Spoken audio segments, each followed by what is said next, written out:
नमस्कार साथियों। स्वागत है आपका आपके अपने चैनल बीएसए ट्रिकी क्लासेस में। और आज की क्लास में बात करेंगे एसएससी जीडी पर।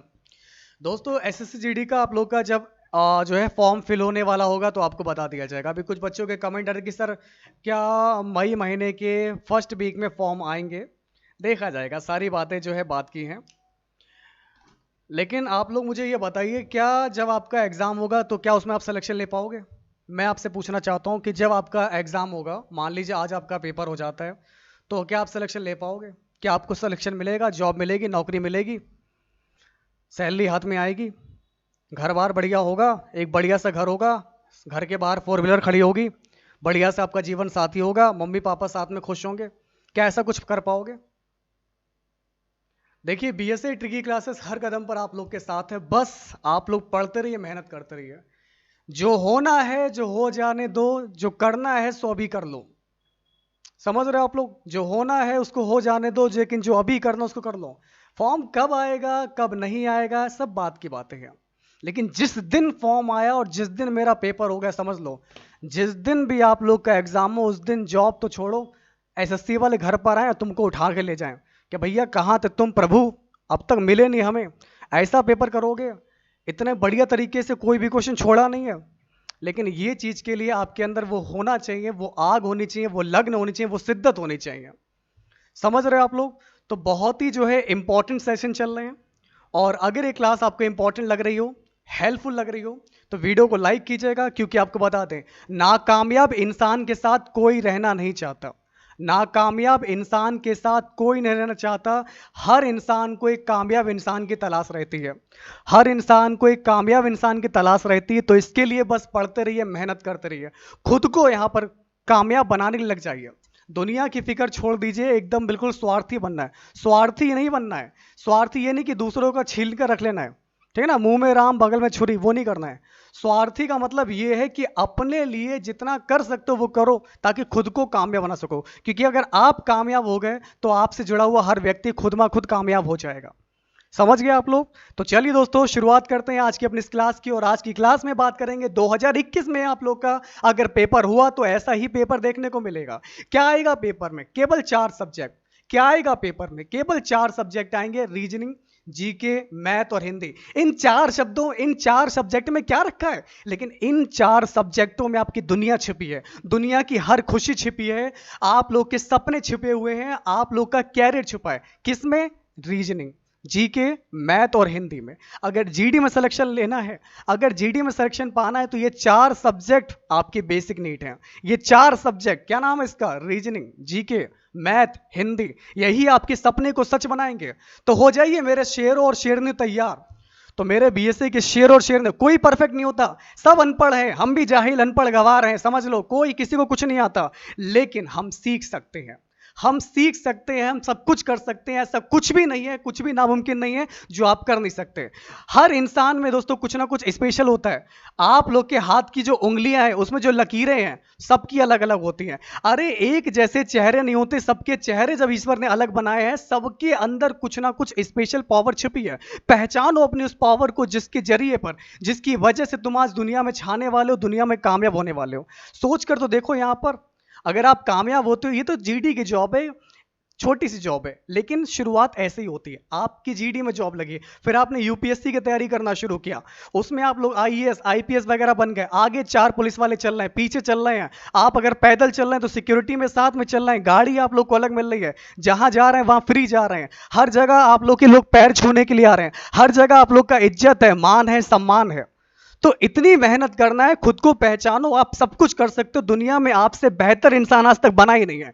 जो आप कर सकते हो वो इस दुनिया में कोई नहीं कर सकता है। खुद की ताकत को पहचानो, बस पढ़ते चलो, मेहनत करते चलो। इसी के साथ शुरुआत करते हैं आज की अपनी इस क्लास की और देखते हैं आज का पहला क्वेश्चन, जो कि रीजनिंग का ये रहा आप लोग के सामने। तो रीजनिंग का पहला क्वेश्चन आपको दिया गया है कि निम्नलिखित शब्दों को शब्दकोश में आने वाले क्रम के मुताबिक लिखिए। दोस्तों अब आप लोग यहां पर ध्यान दीजिएगा। अभी मैं किताब के बारे में बताऊंगा, थोड़ा सा बच्चे आ जाएं उसके बाद मैं बताऊंगा, ताकि सभी लोग क्लास में जुड़ जाएं। और सभी लोग क्लास को शेयर कर दीजिएगा, ताकि क्लास में 1000-2000 लोग जुड़ जाएं। क्योंकि मैं चाहता हूं कि अब बीएसए से बच्चे सिलेक्शन लेना चाहिए। ये 80 लोग जुड़े हैं, मैं चाहता हूं इसमें 80 की जगह 80,000 लोग क्लास में हैं। मिलकर आप लोग सपोर्ट कीजिए, सभी लोग हमारे साथ रहिए। तो भाई निम्नलिखित शब्दों को शब्दकोश में आने वाले, तो दोस्तों ध्यान दीजिएगा, निम्नलिखित शब्दों को शब्दकोश में आने वाले क्रम के मुताबिक लिखिए। आपको क्या दिया गया है देखिए। सर आप रो रखे हो? नहीं, रोने नहीं भाई, खुश है, मुझे आप लोग का भविष्य देखते हुए बहुत अच्छा लग रहा है, तो बस ऐसे ही पढ़ते रहिए, मेहनत करते रहिए। तो दोस्तों एब्सोल्यूट, ठीक है ना, और हंसते रहा कीजिए। एब्रेसिव, एब्जॉर्प्शन, फिर आपको दे रखा है एविडेंस दे रखा है, ठीक है ना। तो आप लोग मुझको बताइए कि सबसे पहले क्या आएगा, इसके बाद क्या आएगा, उसके बाद क्या आएगा, उसके बाद क्या आएगा। हंसने से अक्सर सारी प्रॉब्लम दूर हो जाती है, तो हंसते रहा कीजिए दोस्तों। हंसने से बहुत सारी दिक्कतें, मुश्किलें जो है दूर हो जाती हैं, दूर भाग जाती हैं, तो इंसान को हंसते रहना चाहिए। तो देखिए दोस्तों, ए बी आई, क्योंकि ए बी तो सब जगह देखिए, A B A B A B A B A B, A B बाद एस, यहां पर आर, यहां पर एस, यहां पर यू, यहां पर आई, तो अल्फाबेटिकल ऑर्डर में। तो दोस्तों अल्फाबेटिकल ऑर्डर में क्या होता है, सबसे पहले आपका आई आ जाएगा नंबर 1 पर, तो नंबर 5 पर ये दिया गया, गलत, ये गलत, ये हो जाएगा। अब A B C D E F G H I J K L M N O P Q R S T U, उसके बाद आर आएगा नंबर 2 पर। तो दोस्तों नंबर 2 आएगा पहले, यहां पर भी है, यहां पर भी है, फिर आर एस, अब एस के बाद यहां पर ओ है, यहां पर भी ओ है, यहां पर एल है, तो यहां पर आर है। तो पहले एबीसीडी में पहले एल आएगा, तो नंबर 3 पर आपका एक आ जाएगा, जो कि यहां पर इसमें नहीं है। ओके, नंबर 4 पर ये आएगा, नंबर 5 पर आपका चौथा आ जाएगा। तो आपका पहले क्वेश्चन का सही जवाब क्या हो जाएगा, ऑप्शन नंबर सी हो जाएगा। ओके, हाइट कम है, कोई दिक्कत वाली बात नहीं है, दूसरी जॉब की तैयारी करिएगा, लेकिन पढ़ते रहिए, मेहनत करते रहिए। अरे लंबाई नहीं हुआ तो क्या आपके लिए केवल जीडी बनी है दुनिया में, क्या आपके लिए कोई बढ़िया काम नहीं है जिससे आप फेमस ना हो सके? बहुत काम है इस दुनिया में, बहुत सारी जॉब्स बनी है जिसमें लंबाई का कोई मैटर नहीं करता है। लंबाई हो, आप कमजोर हो, ताकतवर हो, कैसे भी हो, कोई फर्क नहीं पड़ता। इंसान आप जो हो, बेस्ट हो, आप अपने आप में बेस्ट ढूंढो, कैसे बन सकते हो, कैसे उसी चीज में बेस्ट बन सकते हो, उसके लिए तैयारी करो, मेहनत करो। हमसे जितना हो सकेगा हम आपको करवाएंगे तैयारी, हमारी पूरी टीम मैंने उतार रखी है, चाहे वो जीके हो, मैथ हो, रीजनिंग हो, सब आप लोगों को पढ़ाया जा रहा है। अब देखिए आपका अगला क्वेश्चन आप लोग के सामने आपको दिया गया, इसको बताइए। वह आरेख चुनिए। दोस्तों वह आरेख चुनिए जो नीचे दिए गए वर्गों के बीच के संबंध का सही निरूपण करता है। तो आपका औषधि होगा, पुरुष होगा, शल्य चिकित्सक होगा। तो आपका राइट आंसर क्या होगा, इसको बताइए। तो बहुत ही जो है इंपॉर्टेंट क्वेश्चन आप लोग के सामने आपको दिया गया है, इसको बताइए। तो देखिए दोस्तों, अगर हम इस क्वेश्चन की बात करेंगे तो आपका राइट आंसर क्या होगा, समझिए। एक एक बात आज आपको मैं समझाऊंगा, एक एक बात। औषधि दवाई हो गई, आदमी पुरुष हो गया, शल्य चिकित्सक हो गया। अब आदमी, कुछ आदमी जैसे आप लोगों में से कुछ लोग डॉक्टर हो सकते हैं कि नहीं हो सकते? हो सकते हैं, क्योंकि कुछ पुरुष डॉक्टर हो सकते हैं, शल्य चिकित्सक हो सकते हैं, सर्जन बोलते हैं इसको, सर्जन। तो कुछ पुरुष आप लोग जो है, कुछ लोग ऑफिसर भी हो सकते हो, कुछ लोग बहुत बड़ी रैंक पर भी जा सकते हो, तो कुछ भी हो सकता है, ये भविष्य है, कुछ भी हो सकता है। और दवाई अलग चीज है, तो दवाई अलग चीज है, ये दवाई अलग हो जाएगी। तो ऐसे में अगर मैं इस क्वेश्चन की बात करूं तो मुझे लगता है सी वाला होना चाहिए, अकॉर्डिंग टू मी। अगर आपका भी आंसर सी आ रहा है तो इस बार जॉब आप लोग के लिए बन चुकी है। वो दिन दूर नहीं यहाँ पर जब आप सब लोग कामयाब होगे यहाँ पर, और बहुत ही खुशी से अपना जीवन बिता रहे होगे, और आपसे जुड़ा हुआ हर एक व्यक्ति बहुत प्रसन्न होगा।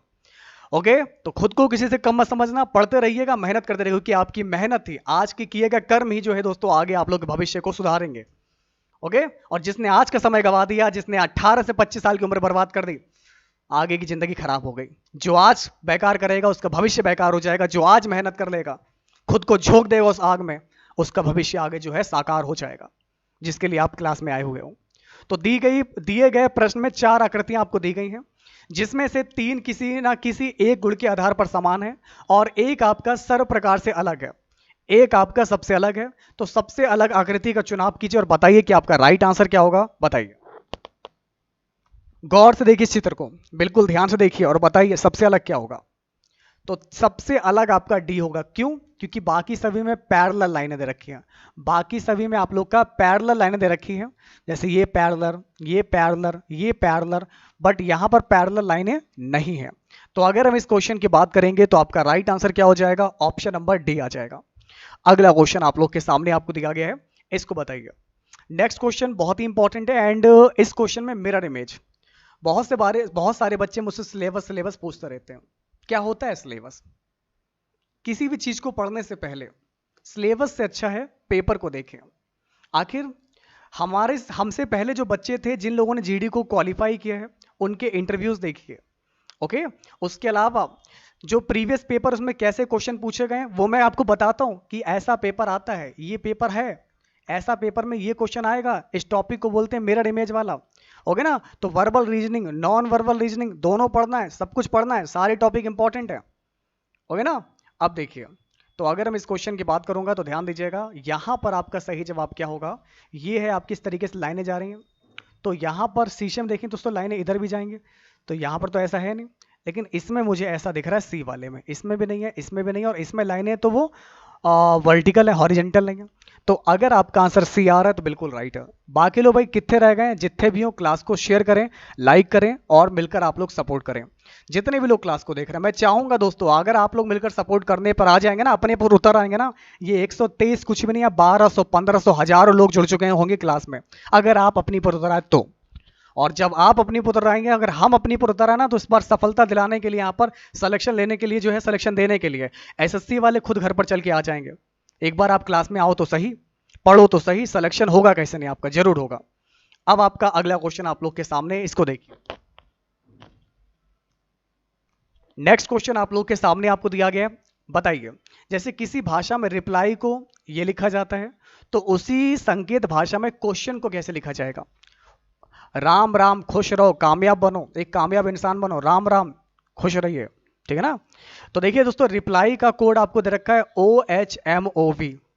अब आप लोग यहां पर ध्यान दीजिएगा, रिप्लाई REPLY, और हम लोग रिप्लाई को क्या लिख रहे हैं, OHMOV दे रखा है। अब आप लोग यहां पर ध्यान दीजिएगा, समझिए। तो RSTO प्लस का 3 स्टेप, EFGH प्लस का 3 स्टेप, MNOP माइनस का 3 स्टेप, ठीक है ना, LMNO प्लस का 3 स्टेप, Y, अब ये V आप लोग का आ रहा है, तो यहां पर क्या चल रहा है आपका, -3 चल रहा है। तो मैंने यहां पर देखा दोस्तों, OPQR, ये माइनस का 3 था, ये प्लस का 3 है, ये -3, ये +3, ये -3, ये हमारा लॉजिक है। तो लॉजिक को यहां पर ध्यान दीजिएगा, बहुत ही इंपॉर्टेंट क्वेश्चन आप लोग के सामने आपको दिया गया है, इसको देखिए। तो बहुत ही इंपॉर्टेंट आप लोग का है, -3 +3 -3 +3 -3, समझ गए आप लोग। अब इसी प्रकार से आप लगाएंगे QUESTION क्वेश्चन, ठीक है ना। तो अब आप लोग यहां पर ध्यान दीजिएगा, बहुत ही इंपॉर्टेंट आप लोग के लिए दिया गया है क्वेश्चन। तो क्वेश्चन का आप लोग का यहां पर राइट आंसर क्या होगा, देखिए। तो पहले -3 करेंगे, फिर +3, फिर -3, फिर +3, फिर -3 +3 -3 +3, यही लॉजिक फॉलो करेंगे ना। तो NOPQ XUVWX, तो NX कहां पर, सब जगह रखा है, NX NX NX। आगे दोस्तों बढ़ेंगे तो BCD B आ जाएगा, यहां पर ये V आएगा, यहां पर Q आ जाएगा, QRST, यहां पर आपका आ जाएगा IJKL, फिर O से 3 स्टेप लगे आ जाएगा LMNO, और N के बाद OPQ Q आ जाएगा। तो आपका यहां पर राइट आंसर क्या हो जाएगा, ये होगा मेरे सभी दोस्तों NXB VQLLQ। तो देखते हैं कहां दे रखा है NXB V, यहां पर क्यों नहीं है, NXV QLLQ। तो अगर आप लोग का आंसर C आया है तो बिल्कुल राइट आया है। तो क्लास में जिन लोगों का भी आंसर बहुत ही ऐतिहासिक मोड चल रहा है क्लास में, अगर आपका आंसर सी आया है, शाबाश मेरे शेरों और शेरनियों, छा गए आप लोग, ऐसे ही मेहनत करते रहिएगा। अब आपका अगला क्वेश्चन आप लोग के सामने आपको दिया गया है, इसको बताइए।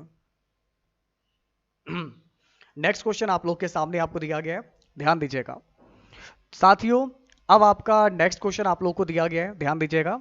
5 बच्चे कतार में बैठे हुए हैं, 5 बच्चे एक कतार में बैठे हैं और SP के तुरंत बाद बैठा है। तो देखिए दोस्तों, सबसे पहले 5 बच्चे एक लाइन में हैं, ये एक लाइन हो गई जिसमें 5 बच्चे हो गए, 1 2 3 4 5, कहीं भी हो सकते हैं, लेकिन SP के तुरंत बाद बैठा है। तो P के तुरंत बाद कौन है, तो मैंने P के तुरंत बाद बैठा दिया S को, किंतु T के तुरंत बाद नहीं है, किंतु ये T के तुरंत बाद नहीं है, तो T हमारा जो है इसको यहाँ साइड में रख देते हैं। अब K R के तुरंत बाद बैठा है, तो K R के बाद बैठा, तो R के बाद तुरंत K बैठा हुआ है, जो बिल्कुल बाएं है, तो बिल्कुल बाएं बैठा। आर हमारा दोस्तों क्या है, बिल्कुल बाएं दे रखा है। अच्छा, टी के पास में नहीं है, तो टी के पास है तो टी को साइड में पहले फेंक दिया। तो एस के बिल्कुल बगल में कौन बैठा है, तो ये है आप लोग का एस, और एस के बगल में बैठा है पी, और ये बैठे हैं टी भाई साहब। तो आपका राइट आंसर क्या हो जाएगा, पी और टी, ये इनके आसपास बैठे हुए हैं एस के बगल में। तो आप लोग यहाँ पर ध्यान दीजिएगा, बहुत ही इंटरेस्टिंग क्वेश्चन आप लोग के सामने आपको देगा। तो एस के बिल्कुल बगल में कौन कौन बैठे हैं, तो एस के बिल्कुल बगल में इधर टी और इधर पी है। समझ में आ गया आप लोग को? तो यहां तक तो भाई कोई दिक्कत नहीं हुई, कोई प्रॉब्लम, कोई दिक्कत? हाँ, अब आगे बढ़ा जाए दोस्तों। ठीक है, नेक्स्ट क्वेश्चन आप लोग के सामने आपको दिया गया है, इसको बताइए। अब आप लोग का नेक्स्ट क्वेश्चन आप लोग के सामने है, यदि गणितीय चिन्ह प्लस का मतलब माइनस, डिवाइड का मतलब मल्टीप्लाई, मल्टीप्लाई का मतलब आप लोग का प्लस, एंड माइनस का मतलब डिवाइड है, तो आपका सही जवाब क्या होगा, इसको बताइए। देखिए दोस्तों, तो अगर मैं इस क्वेश्चन की बात करूं, प्लस का मतलब माइनस, यहां मैंने माइनस लगा दिया। फिर माइनस का मतलब डिवाइड, मैंने डिवाइड लगा दिया। फिर मल्टीप्लाई का मतलब प्लस, मैंने प्लस लगा दिया। फिर डिवाइड का मतलब मल्टीप्लाई, मैंने मल्टीप्लाई लगा दिया। और अब बताइए आपका राइट आंसर क्या हो जाएगा। देखिए, तो भाई 25 माइनस 18, बोर्ड मास चचा याद है आप लोग को, बोर्ड मास को याद रखिएगा। 3 प्लस का 7 मल्टीप्लाई का 3, तो 3 छंग 18, 7 तिया 21, एंड माइनस 25, 6, 20, 19 एंड 21। तो दोस्तों यहाँ पर आपका राइट आंसर क्या हो जाएगा, तो इस प्रकार से आप लोग को मैं बताना चाहूँगा। ये आप लोग का जो है 21, 6, इसमें से इसको माइनस करेंगे तो आपका लगे बचेगा 5, और एक और जाएगा 20, 19 प्लस 21, तो आपका सही जवाब यहाँ से क्या हो जाएगा, 40 आ जाएगा। Okay, well done, very good दोस्तों। अगर आप लोग का आंसर यहाँ से आप लोग का अगर आंसर 40 आ रहा है, बहुत बढ़िया, शाबाश मेरे शेरों, शाबाश। अब लेकर चलते हैं आपको आगे। हमारा अगला क्वेश्चन आप लोग के सामने आपको दिया गया है, इसको बताइए।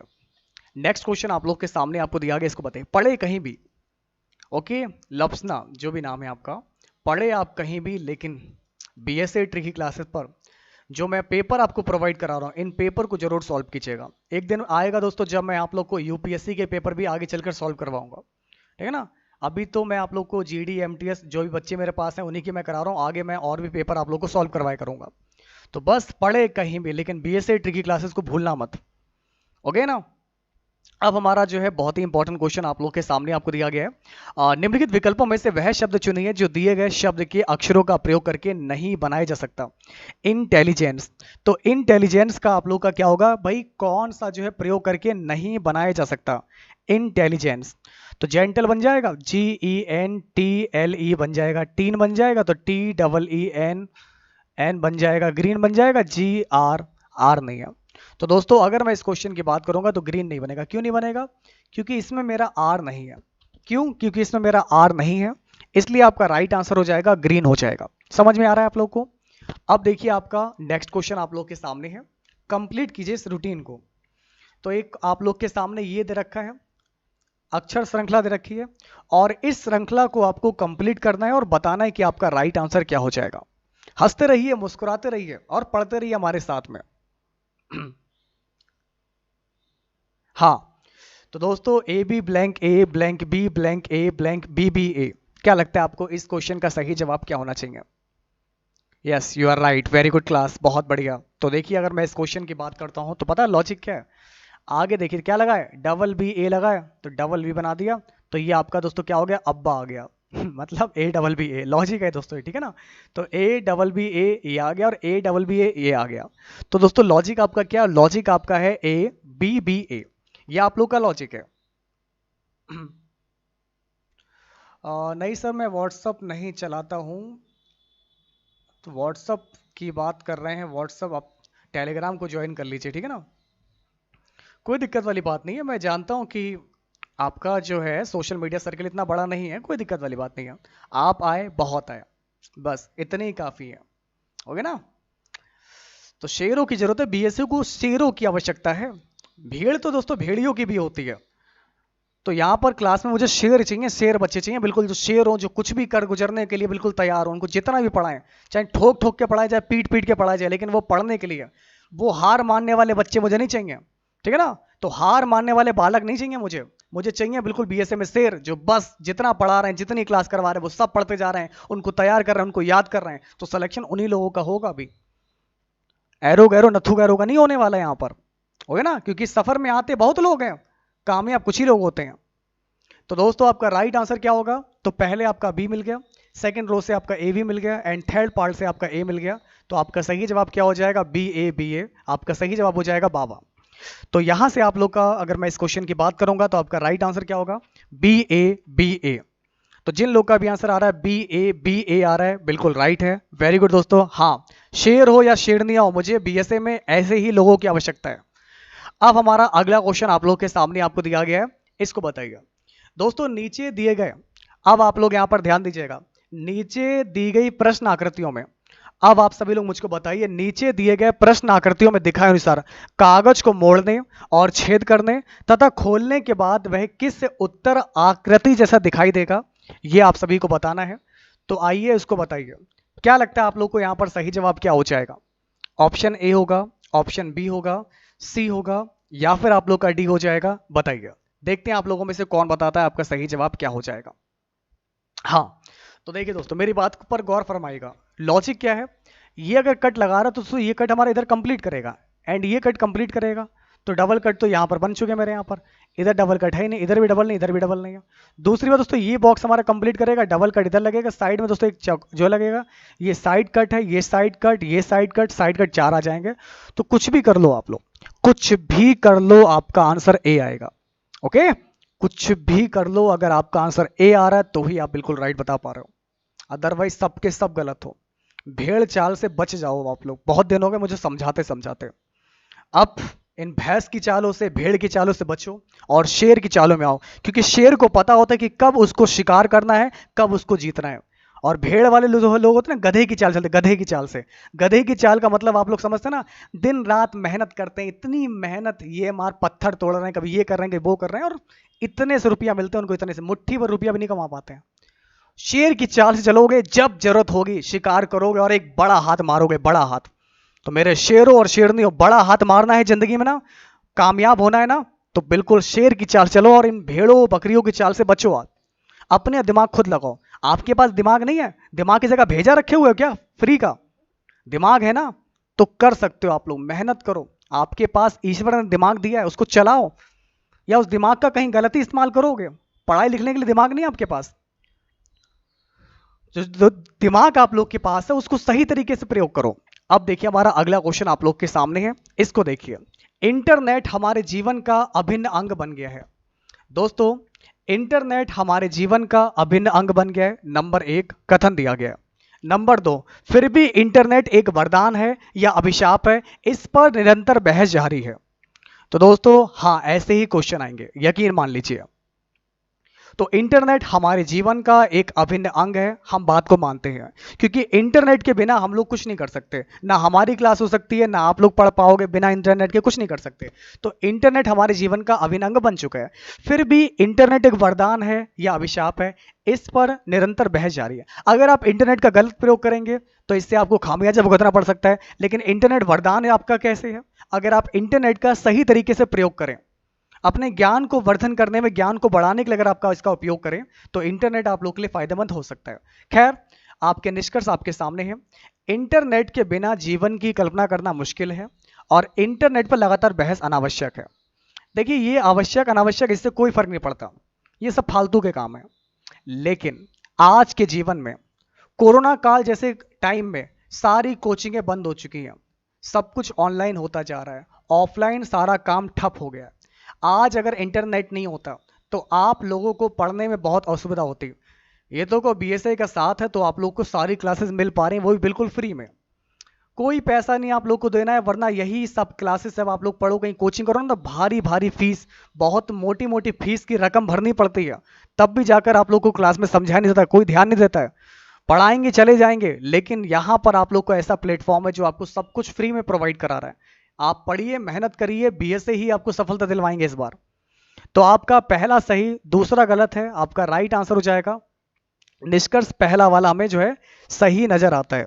तो सेकंड वाले का इसमें कोई मतलब नहीं है, इसमें सेकंड वाले का कोई मतलब नहीं, केवल पहला वाला हमारा फॉलो करता है। समझ में आ गया? अगला क्वेश्चन आप लोग के सामने है मैट्रिक्स। मैट्रिक्स मैंने बहुत सिखाई है, अब आप लोग मुझे बताएंगे WARD।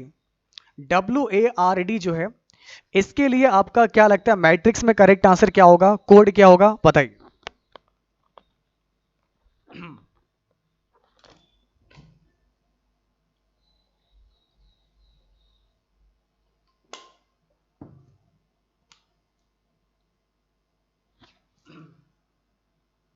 दोनों गलत नहीं है दोस्तों, दोनों गलत नहीं है। इंटरनेट हमारे जीवन का अभिन्न अंग बन गया, क्वेश्चन में आपको दिया गया, तो ऐसा अंग जिसको अलग नहीं किया जा सकता, इसलिए भाई पहला वाला राइट हो जाएगा कि इंटरनेट के बिना जीवन की कल्पना करना मुश्किल है। जैसे कि यूपीएससी जी आपने अपना दिमाग चलाया, मैंने कोरोना का तो खाली एग्जाम्पल दिया, लेकिन रियलिटी बात यह है, इसने कहा है कि इंटरनेट हमारे जीवन का अभिन्न अंग बन गया। मान लो कि जो इंटरनेट है ना, अभिन्न अंग मतलब आपका फेफड़ा हो गया, आपके गुर्दे हो गए, आपकी किडनी हो गई, आपका दिल हो गया, आप इसको अपने से अलग नहीं कर सकते हो। मेरी बात को समझो, आपको मैंने कोरोना का एग्जाम्पल तो दिया, लेकिन आपको वो समझ में नहीं आया। अब मेरा दूसरा एग्जाम्पल लो, समझो इसको। इंटरनेट हमारे जीवन का अभिन्न अंग का मतलब ये हो गया कि आपकी किडनी हो गई, आपके गुर्दे हो गए, फेफड़े हो गए, दिल हो गए, इनको बाहर निकाल कर घूम सकते हो आप लोग।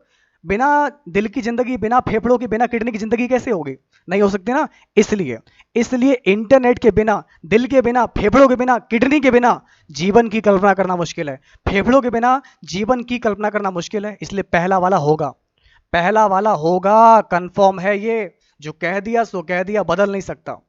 समझ में आ रहा है आप लोग को? तो उम्मीद करता हूं यूपीएससी जी आप समझ गए होंगे आप लोग, तो यहां तक कोई दिक्कत नहीं है। आगे बढ़ते हैं, अगला क्वेश्चन आप लोग को मैंने बताया, इसको बताइए। तो वर्ल्ड की अगर मैं बात करूंगा तो यहां से आपका सही जवाब क्या हो जाएगा, इसको देखो, WARD वर्ल्ड। तो सबसे पहले आपको दे रखा है 58, दे रखा है 58, ओके ना।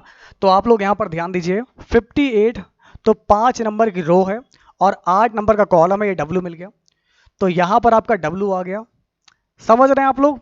इसको देखिए फिर आपको 10 दे रखा है, 10 तो 1 नंबर की रो, 0 का कॉलम आपको A दिया गया, हाँ A मिल गया। फिर आपको यहां पर दिया गया 67, 6 नंबर की रो है, 7 नंबर का कॉलम है और ये आप लोग को R मिल गया, R मिल गया। और आपका फिर दे रखा है 75 दे रखा है 75, 7 नंबर की रो और 5 नंबर कॉलम आपको डी मिल गया, तो ये 75 पर आपको डी मिल गया। तो आपका राइट आंसर हो जाएगा ऑप्शन नंबर ए हो जाएगा। तो जिन साथियों का भी आंसर ए आ रहा है बिल्कुल राइट है। इससे पहले हम लोग जीके में चले, जो लोग क्लास में नए हैं, जिन लोग को नहीं पता है, तो कल भी मैंने आप लोग को बताया था, यहाँ पर जितने भी लोग यहाँ पर क्लास में नए हैं, एसएससी जीडी के लिए भाई यहाँ पर एक नई बुक लेकर आए आप लोग के लिए, जो आप लोग के लिए बहुत ही ज्यादा इंपॉर्टेंट रहने वाली है। आइए, जीडी के लिए बहुत सारी किताबें आप लोग देख रहे थे, बहुत सारी किताबें ढूंढ रहे थे, तो आप लोग को बता दें यहाँ से, ये है आप लोग की एसएससी जीडी की एकदम बिल्कुल स्पेशल बुक। तो इस किताब को आप लोग देख पा रहे हैं, तो ये है आपकी एसएससी जीडी की स्पेशल बुक, और इस किताब को चक्षु के द्वारा निकाला गया है।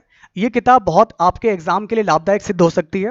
अधिक जानकारी के लिए आप स्क्रीन पर दिए गए नंबर 9719460187 पर अभी कॉल कर सकते हो आप लोग, और इस किताब के बारे में अगर कुछ जानना चाहते हो तो भी आप लोग जो भाई कमेंट करके या कॉल करके पूछ सकते हो। इसके अलावा दोस्तों, हमने वीडियो के डिस्क्रिप्शन में किताब को खरीदने के लिए लिंक प्रोवाइड करा रखा है, जहां पर एक किताब आपको 10% के डिस्काउंट के साथ मिल जाएगी, क्योंकि इस किताब में खास बात मैंने आपको पहले भी बताई है कि करीब 20 प्रैक्टिस सेट हो गए और 8 प्रीवियस पेपर हो गए, और ये किताब आप लोग के लिए लाभदायक सिद्ध हो सकती है, जो कि आप लोग के सिलेबस पर, पैटर्न पर, आपके एग्जाम पैटर्न पर आधारित है। जो आपके एग्जाम का सिलेबस है, तो उसी सिलेबस पर आधारित इसमें आपको उसी लेवल के सारे क्वेश्चन मिल जाएंगे, जिस लेवल को आप लोग को पढ़ लेना चाहिए, तैयारी कर लेना चाहिए। अब चाहे वो आप लोग की मैथ हो, हिंदी हो, इंग्लिश हो, रीजनिंग हो, इसमें सब कुछ दिया गया। टोटल 125 क्वेश्चन है हर सेट में, 25 क्वेश्चन आपके रीजनिंग के, 25 क्वेश्चन आप लोग के मैथ के, 25 क्वेश्चन जीके के, एंड 25 क्वेश्चन हिंदी के, और 25 क्वेश्चन इंग्लिश के। तो एक सेट में आप लोग को जो है कुल मिलाकर आप लोग को यहाँ पर करीब करीब यहाँ पर 125 क्वेश्चन देखने को मिल जाते हैं। और प्राइस की बात करेंगे दोस्तों, आप आराम से इस किताब को परचेस कर सकते हैं, मुझे नहीं लगता कि ना खरीद पाए। यहाँ पर तो 199 लिखा हुआ है, लेकिन ऑनलाइन जाके खरीदेंगे तो शायद मुझे लगता है 10% का डिस्काउंट भी दिया जाएगा इस किताब पर, तो आप लोग इस किताब को जरूर खरीद लीजिएगा। ओके ना। तो जय बीएसए क्लास, जिसको चाहिए वो किताब, कॉन्टैक्ट नंबर डिस्क्रिप्शन में आपको लिंक दिया गया है, वहां से क्लिक करके आप लोग इस किताब को परचेस कर सकते हैं। आइए अब बात करते हैं जीके की। तो जीके में किस तरीके से क्वेश्चंस आप लोग के एग्जाम में आते हैं उनको देखेंगे। जीके, तो जीके के बहुत ही जो है इंपॉर्टेंट क्वेश्चन मैं आप लोग के साथ डिस्कस करना चाहूंगा। तो आइए देखते दोस्तों हम लोग यहाँ पर जीके का पहला क्वेश्चन ये रहा आप सभी के सामने। पादप कोशिका भित्ति मुख्यतः किसकी बनी होती है? दोस्तों अगर हम इस क्वेश्चन की बात करेंगे तो अब आप लोग मुझे बताइए पादप कोशिका भित्ति मुख्यतः किससे बनी होती है? Lipid, vitamin, cellulose, protein.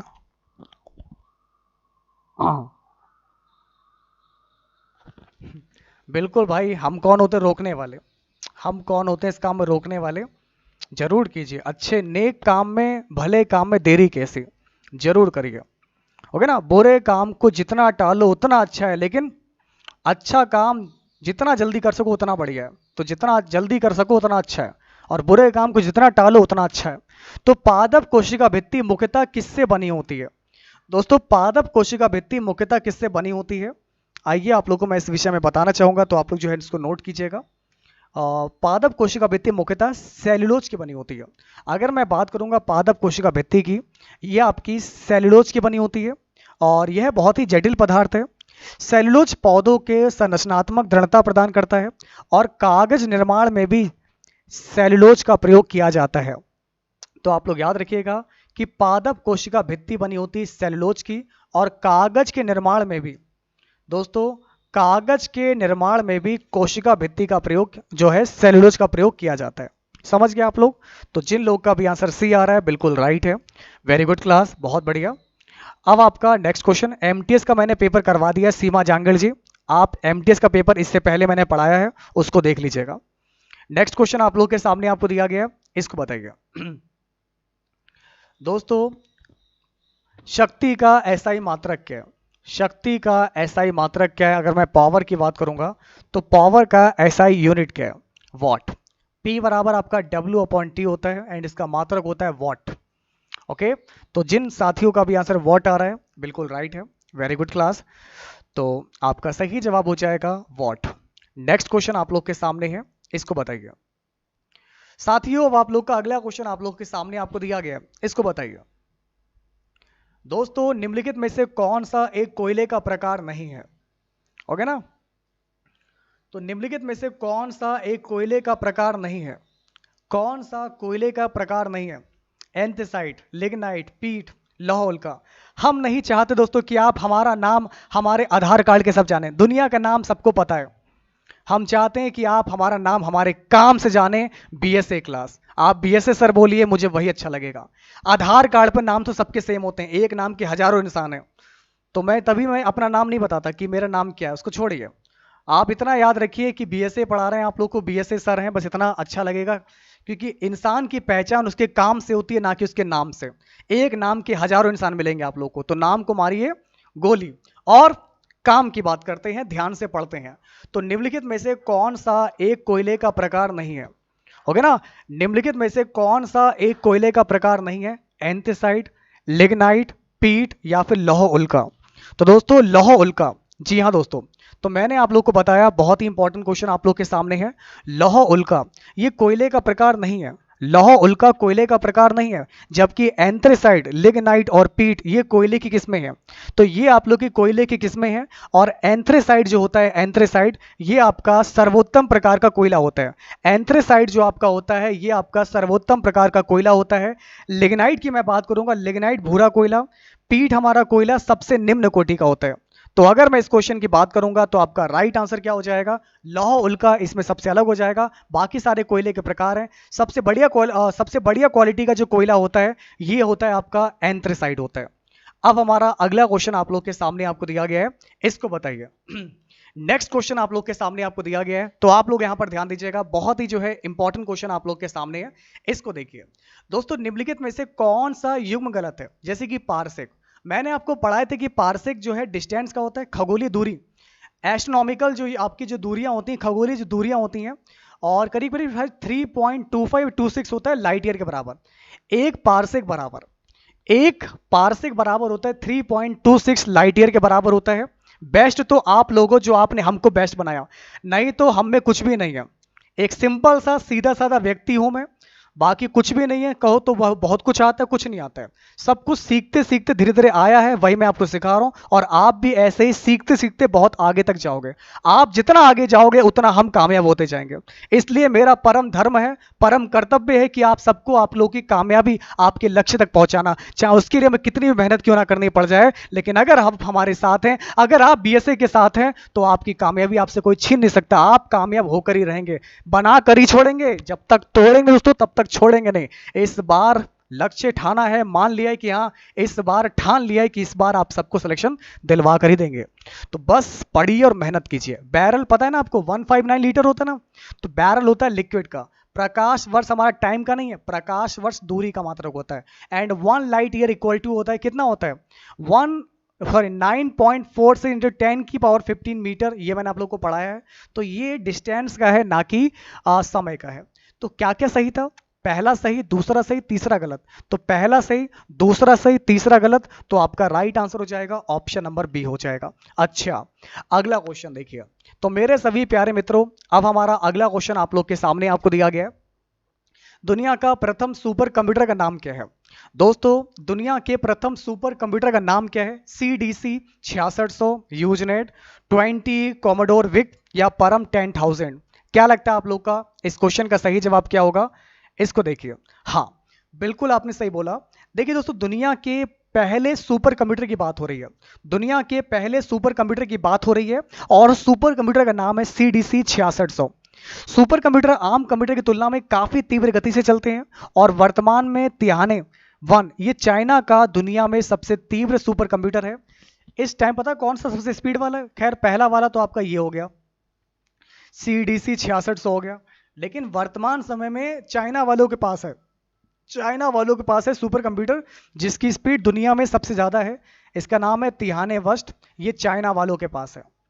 तो चाइना वालों के पास इस टाइम जो सुपर कंप्यूटर है ना, तो चाइना वालों के पास जो सुपर कंप्यूटर है वो सबसे ज्यादा तेज है, सबसे ज्यादा उसकी स्पीड है। अगर मैं बात करूंगा भारत का प्रथम सुपर कंप्यूटर कौन सा था, तो नाम बताइए दोस्तों, भारत का पहला कौन सा था। क्या आप जानते हैं। जैसे दुनिया का पहला है CDC 6600, वैसे भारत का दोस्तों कौन सा है। कमेंट करके आप लोग मुझे जरूर बताएगा। आई होप, मैं जानता हूं कि आप लोग को आंसर पता होगा, और उम्मीद करता हूं कि आप सब लोग मुझका जो है मुझे इस प्रश्न का जवाब जरूर देंगे। आप हमें निराश नहीं करेंगे। ओके, अब देखिए आपका अगला क्वेश्चन। कोहरा, बादल, कुहासा, ये किसके उदाहरण है। एरोसॉल के, ठोस सॉल के, झाग के, जेल के। आपका राइट आंसर क्या हो जाएगा। Yes, you are right. Param India का है, ना कि ऑल ओवर वर्ल्ड का। परम इंडिया का है, तभी मैंने पूछा परम परम परम परम परम सत्य। आंसर बना दिया परम को आपने। क्वेश्चन को ध्यान से पढ़िए मेरे बब्बर शेरों, क्वेश्चन को ध्यान से पढ़ा करो है। अगला क्वेश्चन आप लोग के सामने आपको दिया गया है, इसको बताइए। तो कोहरा, बादल, कुहासा, ये सब किसके एग्जाम्पल्स हैं। तो कोहरा, बादल और कुहासा ये सब आप लोग के एरोसॉल के एग्जाम्पल हैं। एरोसॉल के उदाहरण हैं, एरोसॉल के। एरोसॉल के एग्जाम्पल हैं, चाहे वो ओस हो, कोहरा हो, कुहासा हो, बादल संघनन हो, ये प्रक्रिया से बनते हैं और ये संघनन के रूप हैं। तो आपका राइट आंसर हो जाएगा एरोसॉल संघनन। तो जिन लोगों का भी आंसर एरोसॉल आ रहा है, बिल्कुल राइट हो जाएगा। वेरी गुड क्लास, बहुत बढ़िया। सिद्धार्थ, वेरी गुड, बहुत बढ़िया। अब ले चलते हैं आप सभी को आगे। अगला क्वेश्चन आप लोग के सामने आपको दिया गया है, इसको बताइए। दोस्तों, निम्नलिखित में से अनभुजे चूने का रासायनिक सूत्र, अनभुजा। तो दोस्तों, अनभुजा चूने का रासायनिक सूत्र क्या होता है। अनभुजे चूने का रासायनिक सूत्र दोस्तों क्या होता है, ये आपको बताना है, ठीक है ना। तो अगर मैं इस क्वेश्चन की बात करूंगा, तो अनभुजा चूना, चूने की दोस्तों बात करेंगे, जो अनभुजा हुआ चूना है, मतलब जो भुजा हुआ नहीं, अनभुजा करा ना, अनभुजा जो भुजा ही नहीं है, तो उसका सूत्र आप लोग का क्या होता है। तो आप लोग इसको याद कर लीजिएगा, ये होता है CaO, ठीक है ना। तो जिनका भी कैल्शियम ऑक्साइड आ रहा है बिल्कुल राइट हो जाएगा, CaO बिल्कुल राइट है। हाँ, वेरी गुड क्लास, बहुत बढ़िया कर रहे हैं आप लोग। अब देखिए दोस्तों आपका अगला क्वेश्चन। अब मैं पूरे जोश में आ चुका हूं, बिल्कुल आप लोगों को पढ़ाने के लिए, बिल्कुल खुलकर आप लोग को पढ़ाऊंगा। और अगर मुझे आप लोग का ऐसे ही प्यार और सपोर्ट मेरा साथी हो, देख लेना आप लोग, यही BSA क्लास होगा, और यही आप लोग होंगे, और यही SSC होगा, और आपके हाथ में यही ज्वाइनिंग लेटर भी होगा GD वाला। तो भूल मत जाना अपने BSA को साथ निभाना जरूर दोस्तों, क्योंकि हम आप लोग के साथ इस बार साथ छोड़ने वाले नहीं हैं। अगर आप सब लोग हमारे साथ ऐसे ही कंधे से कंधा, कदम से कदम मिलाकर चलते रहे, तो एक दिन वो आएगा जब दुनिया आपके कदम चूमेगी, सफलता आपके कदमों में आके गिरेगी। ओके, तो देखिए दोस्तों, अगर इस क्वेश्चन की बात करेंगे कि निम्नलिखित में से पौधों के किस भाग में कक्षीय कली विकसित होती है। दोस्तों, निम्नलिखित में से पौधों के किस भाग में कक्षीय कली विकसित होती है? फल, पत्ती, शाखा या जड़ें? तो अगर हम इस क्वेश्चन की बात करेंगे तो आपका राइट आंसर क्या हो जाएगा? इसको देखिए, मैं फॉर्म में आ चुका हूं। कायदे में तो ऐसे ही पढ़ाया जाता है, बहुत एनर्जी चाहिए होती है, और ये सारी एनर्जी आपको पता है, ये आप लोगों से ही मैं लेता हूं। ये सारी एनर्जी दोस्तों आप लोग को देखकर ही, आपके प्यार से, आपके सपोर्ट से, ठीक है ना, ये सारी एनर्जी जो है आपके प्यार और सपोर्ट से ही मुझको मिलती है। इसलिए मैं कहता हूं मुझे मेरी क्लास में हर एक बच्चा दिखना चाहिए। मैं इसलिए बोलता हूं, बाकी मुझे कोई फर्क नहीं पड़ता कोई आए या कोई ना आए, लेकिन जब आते हैं ना तो एनर्जी अपने आप आ जाती है। तो निम्नलिखित में से पौधों के किस भाग में कक्षीय कली विकसित होती है? फलों में, कली में, शाखा में, जड़े में? तो कक्षीय कली जो है पौधों के शाखा में। तो दोस्तों, अगर हम इस क्वेश्चन की बात करेंगे तो आप लोग यहां पर ध्यान दीजिएगा। कक्षीय कली जो है पौधों के शाखा यानी कि तना और शाखा वाले भाग में विकसित होती है, और तनों से पुष्पों को शाखाओं द्वारा जोड़ने वाले व्रत को रेडिसल यानी पुष्प का डंठल बोलते हैं। तो आपका यहां पर राइट आंसर क्या हो जाएगा? तो ये है पौधों के शाखा वाले भाग में विकसित होती है। कक्षीय कली जो है पौधों के शाखा वाले भाग में यानी तने में और शाखे में विकसित होती है। तना आ जाए या शाखा आ जाए, बात एक ही है। आपका राइट आंसर हो जाएगा सी वाला हो जाएगा। अब आगे अगला क्वेश्चन आप सभी के सामने है, इसको देखिए। IPv6 का एड्रेस होता है 32 बिट का। साथियों, अब आप लोग मुझको बताइए यहां से, IPv6 का जो एड्रेस होता है 32 बिट का होता है, 64 बिट का होता है, 128 बिट का होता है, या फिर 16 बिट का होता है? बताइए आप लोग। तो देखते हैं आप लोगों में से कौन बताएगा कि आपका सही जवाब क्या होगा। डू यू नो एवरीवन, क्या आपको पता है इसका सही जवाब क्या होगा? IPv6 का एड्रेस ये कितने बिट का होता है? ये क्वेश्चन पेपर में पूछा गया था। कोई है कंप्यूटर वाला छात्र जो बता सके इसका सही जवाब क्या होगा? यस, बिल्कुल सही बताए। क्या नाम है आपका? 128 बिट का, बिल्कुल सही बोले आप। तो IPv6 का जो एड्रेस होता है ये आपका 128 बिट का होता है। तो जिन लोगों का भी आंसर 128 बिट आ रहा है बिल्कुल राइट हो जाएगा। वेरी गुड क्लास, बहुत बढ़िया। अब हमारा अगला क्वेश्चन आप लोग के सामने आपको दिया गया है, इसको देखिए। साथियों, यूनाइटेड किंगडम यूके में शामिल है, क्या क्या शामिल है? उत्तरी आयरलैंड, वेल्स, इंग्लैंड, उत्तरी आयरलैंड, स्कॉटलैंड, वेल्स। क्या लगता है आपको क्या होगा सही जवाब? रिटन एग्जाम ही तो निकलवाएंगे आप लोग को, रिटन एग्जाम ही तो आपको निकालना है, उसीलिए तो आप बीएससी के साथ जुड़े हुए हैं। तो आप ध्यान से पढ़िए, ये सब रिटन एग्जाम में आने वाला है। बस लक्ष्य एक रखिए, ध्यान दीजिए, अपने टारगेट पर अपने फोकस कीजिए, लक्ष्य को केंद्रित कीजिए और लग जाइए, और उस लक्ष्य को पाने के लिए बिल्कुल उसमें जो है समा जाइए, डूब जाइए। जैसे लोग ना डूब जाते हैं, जैसे प्यार में लोग डूब जाते हैं, वैसे आप अपने लक्ष्य को पाने के लिए इसमें डूब जाओ। फिर जब बाहर निकलोगे ना तो दुनिया आपको जानेगी। तो आपका यहां पर सही जवाब दोस्तों क्या हो जाएगा? तो इस प्रकार से मैं आपको बताना चाहूंगा, मैंने पहले भी कहा था कि आपका उत्तरी आयरलैंड हो जाए, वेल्स हो जाए, इंग्लैंड हो जाए, उत्तरी आयरलैंड हो जाए, स्कॉटलैंड, वेल्स, ये सब आप लोग के आपके यूके, यूके मतलब होता है यूनाइटेड किंगडम, इसमें शामिल है, इसमें आप लोग के आते हैं। तो आपका राइट आंसर हो जाएगा सभी। तो जिन लोगों का भी आंसर यहाँ पर सभी आ रहा है बिल्कुल राइट हो जाएगा। हाँ, वेरी गुड क्लास, बहुत बढ़िया कर रहे हैं आप लोग, शाबाश मेरे शेरों। अब आगे बढ़ते हैं, हमारा अगला क्वेश्चन आप लोग के सामने है। खो खो नामक खेल, इसमें कितने खिलाड़ी होते हैं? आप लोगों में से कुछ लोगों ने शायद अपने जीवन में कभी ना कभी खो खो खेल खेला हो या देखा होगा। तो खो खो खेल की टीम में, एक टीम में कितने खिलाड़ी होते हैं? आपको मैं बताता हूं कि एक टीम में करीब 9 प्लेयर होते हैं। इसमें 9 प्लेयर होते हैं, कुछ लोग बीच में बैठा ले जाते हैं और कुछ लोग इसके पीछे जो है भागते रहते हैं एक को पकड़ने के लिए। तो एक टीम में टोटल 9 प्लेयर होते हैं। तो आपका राइट आंसर क्या हो जाएगा? 9 हो जाएगा। ओके, तो यहां तक तो उम्मीद करता हूं कोई दिक्कत नहीं हुई होगी, कोई परेशानी, कोई दिक्कत, कोई टेंशन, कोई परेशानी। तो यहां तक तो उम्मीद करता हूं मैंने जितने भी क्वेश्चन आज आप लोग के साथ डिस्कस किए वो सारे के सारे आप लोग के क्लियर हो गए होंगे। अब हमारा अगला क्वेश्चन आप लोग के सामने है, इसको देखिए। तो पहले Commonwealth Games, British Empire Games कहां हुए थे? दोस्तों, अब आप लोग मुझे यहां पर बताइएगा आपका राइट आंसर क्या होगा। सर आप मेरा नाम नहीं लेते हैं, मैंने पहले भी कहा था आपकी पहचान आपके नाम से नहीं आपके काम से होगी। क्या है, आपके नाम के जैसे बहुत लोग होंगे, बाकी मैं खुशी के लिए आप लोग के नाम ले सकता हूं, उसमें कोई दिक्कत वाली बात नहीं है। शायद अगर आपको ऐसा लगता है कि अगर मैं नाम लूंगा तो अभी एसएससी वाले ज्वाइनिंग लेटर अगर आपको हाथ में दे देंगे तो मैं अभी सबका नाम ले देता हूं, लेकिन अगर ऐसा नहीं है, मेहनत से ही मिलेगा सिलेक्शन, तो आराम से ध्यान से पढ़िए, ओके, क्योंकि मैं आप सब लोग के साथ हूं, मैं सबके कमेंट देखता हूं। तो पहले Commonwealth Games, British Empire Games, ये कहां पर आपके हुए थे? तो आप लोग का यहां पर राइट आंसर क्या हो जाएगा? हैमिल्टन 1930। तो पहले कॉमनवेल्थ गेम्स जो ब्रिटिश एम्पायर की मैं बात कर रहा हूं, तो सबसे पहले जो आपके गेम्स हुए थे ये हुए थे हैमिल्टन 1930 में हुए थे। तो अगर आपका आंसर यहां से आ रहा है हैमिल्टन 1930, बिल्कुल राइट हो जाएगा। वेरी गुड क्लास, बहुत बढ़िया। अब हमारा अगला क्वेश्चन आप लोग के सामने है मैथ। अभी कुछ लोग मुझसे पूछ रहे कि सर मैथ मैथ मैथ आ गई, मैथ कहाँ गए, कहाँ गए आप लोग? तो सारे के सारे लोग आ जाइए। मैथ में हम लोग जो है अब बहुत ही इंपॉर्टेंट क्वेश्चन देखेंगे। जो जीडी का लेवल है, जीडी का जो लेवल है, ठीक है ना, जिस तरीके से जीडी में क्वेश्चन आने वाले हैं उन प्रश्नों को देखेंगे, लगाएंगे। तो पहला क्वेश्चन आप लोग के सामने आपको दिया गया है, इसको देखिए। यदि एक समबाहु त्रिभुज की भुजाओं का अनुपात है 1:4। साथियों, यदि एक समबाहु त्रिभुज की भुजाओं का अनुपात है 1:4, तो उनके क्षेत्रफल का अनुपात क्या होगा, यह आपको ज्ञात करना है। भाई लोग बिल्कुल शेयर करते चलो, क्लास को सपोर्ट करते चलो। बिल्कुल हमारा जो है शुभकामनाएं आप लोग के साथ है, और आपकी सीट आपसे कोई नहीं छीन सकता, आपसे कोई नहीं जुदा कर सकता। यही ठान लो कि आपकी एक सीट जीडी में कंफर्म है। कहो जोर से भी लोग कि एसएससी जीडी में सर मेरी एक सीट बिल्कुल कंफर्म है, लिखकर ले लो मुझसे। एसएससी जीडी में सर मेरी एक सीट बिल्कुल कंफर्म है, कोई नहीं छीन सकता। अगर ये आग लगी है आपके अंदर तो सही बात है, अब खेलने में मजा आएगा दोस्त, अब आएगा मजा खेलने में। असली मजा तो ऐसी जिंदगी जीने में, एकदम रिस्क लेकर पढ़ने में, मजा लेने में। तो ऐसे ही पढ़ते रहिए, क्योंकि आपकी सीट आपसे कोई जुदा नहीं कर सकता, कोई नहीं छीन सकता। लेकिन उतनी शिद्दत से पढ़ना भी पड़ेगा आपको। तो यदि एक समबाहु त्रिभुज की भुजाओं का जो अनुपात है दोस्तों, यदि एक समबाहु त्रिभुज की भुजाओं का अनुपात आपको दे रखा है, तो क्षेत्रफल में क्या होता है?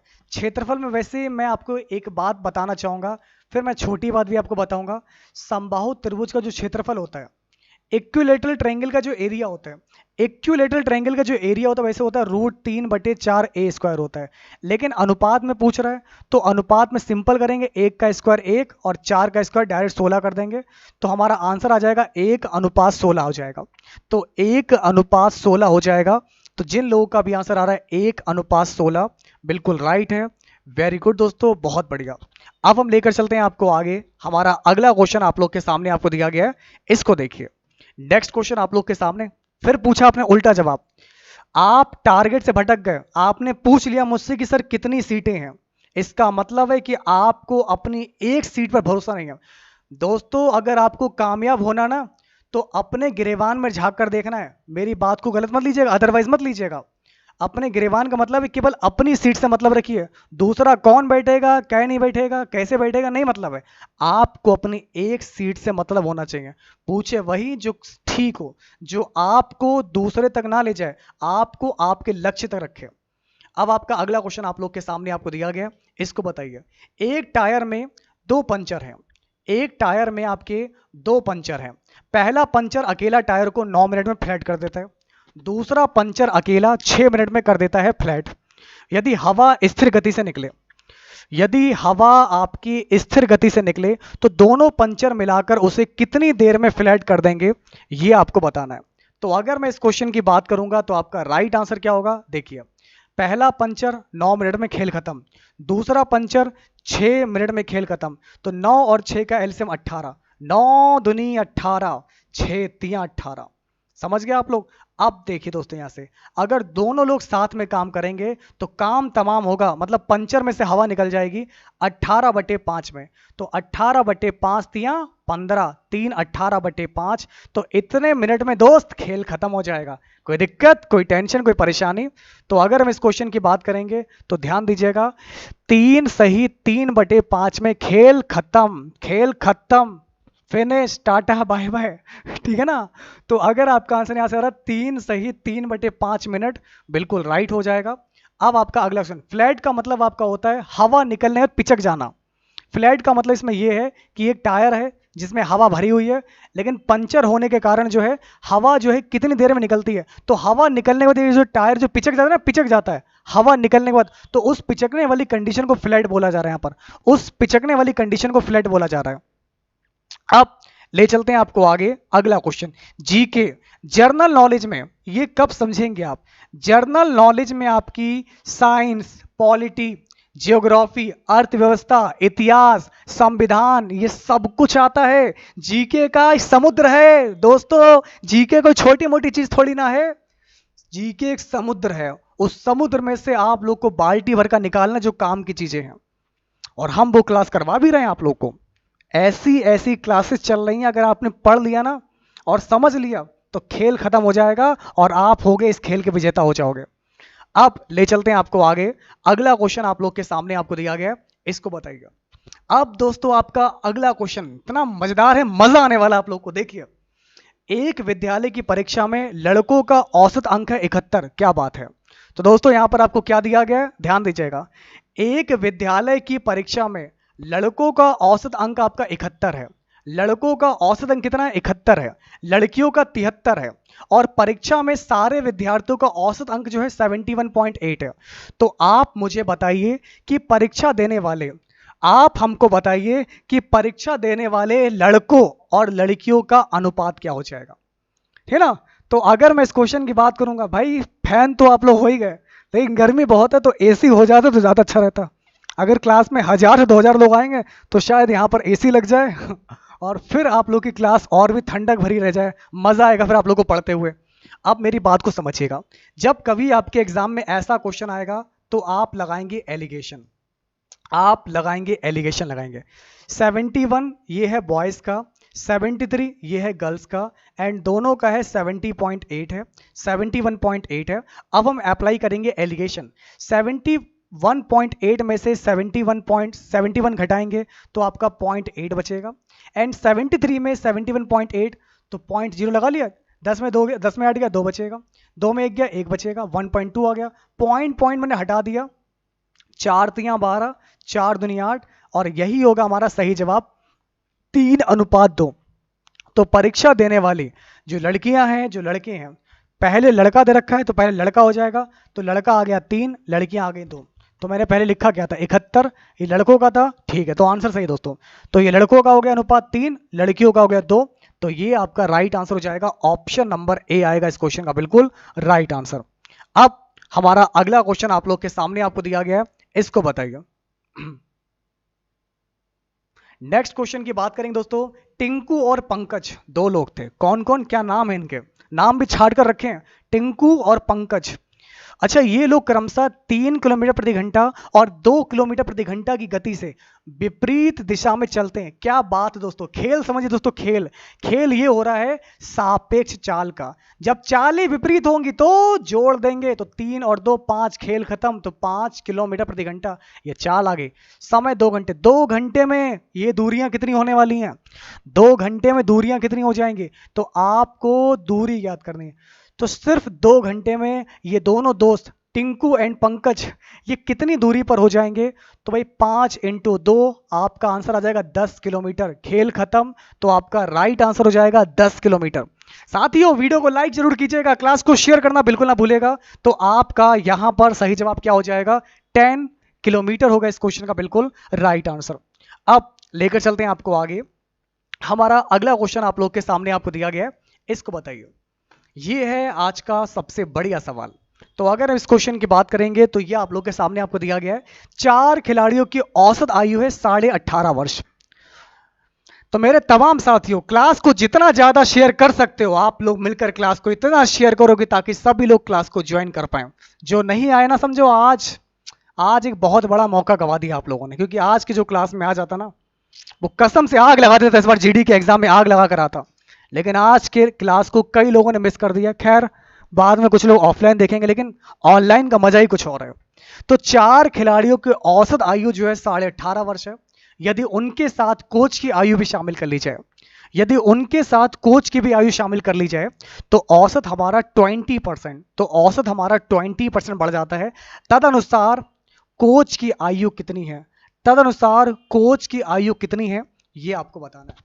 तो दोस्तों अगर मैं इस क्वेश्चन की बात करूंगा, आपको पता है, सब पता है आपको, कुछ भी नहीं है जो आपको ना पता हो। 20% बड़ी है ना, इसका 20%, तो 18.5 का आप लोग एक बार 20% बढ़ा दो, और कितने लोग, पहले 4 लोग थे, एक कोच आ गए तो 5 लोग हो गए। तो 5 लोगों पर 18.5 का 20% बढ़ा दो। अब देखिए कैसे लगाएंगे आप लोग। तो 0 0 काट दिया, 5 दूनी 10, 2 छंग 12, और कुछ हो सकता है?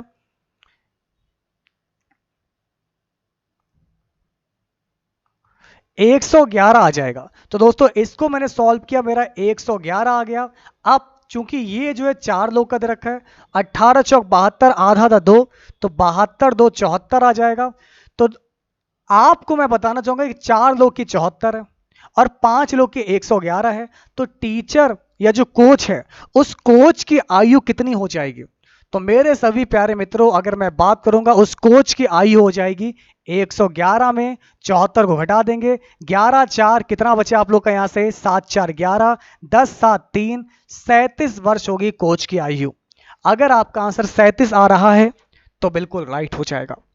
शाबाश मेरे शेरों, तो सी छा गए आप लोग। तो अगर मैं इस क्वेश्चन की बात करूंगा तो आपका राइट आंसर क्या हो जाएगा? ये होगा 37 वर्ष हो जाएगा। ओके, अब आगे अगला क्वेश्चन आप लोग के सामने आपको दिया गया। वह संख्या, एक संख्या में से 10% कम करने पर वह 30 हो जाती है। तदनुसार वह संख्या क्या होगी? आप लोग मुझको बताइए। 33.5 या 33 सही 1/3, 40 या 45?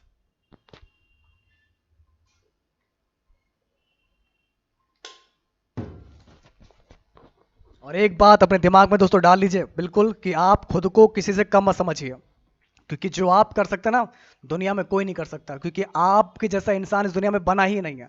आपकी टू कॉपी कोई है, ढूंढ कर दिखाना हमें, अगर कोई हो तो बताना हमें, लेकिन अगर नहीं है तो आपसे बेहतर इस इंसान जो है दुनिया में पैदा ही नहीं हुआ है। जो आप कर सकते हो वो कोई नहीं कर सकता।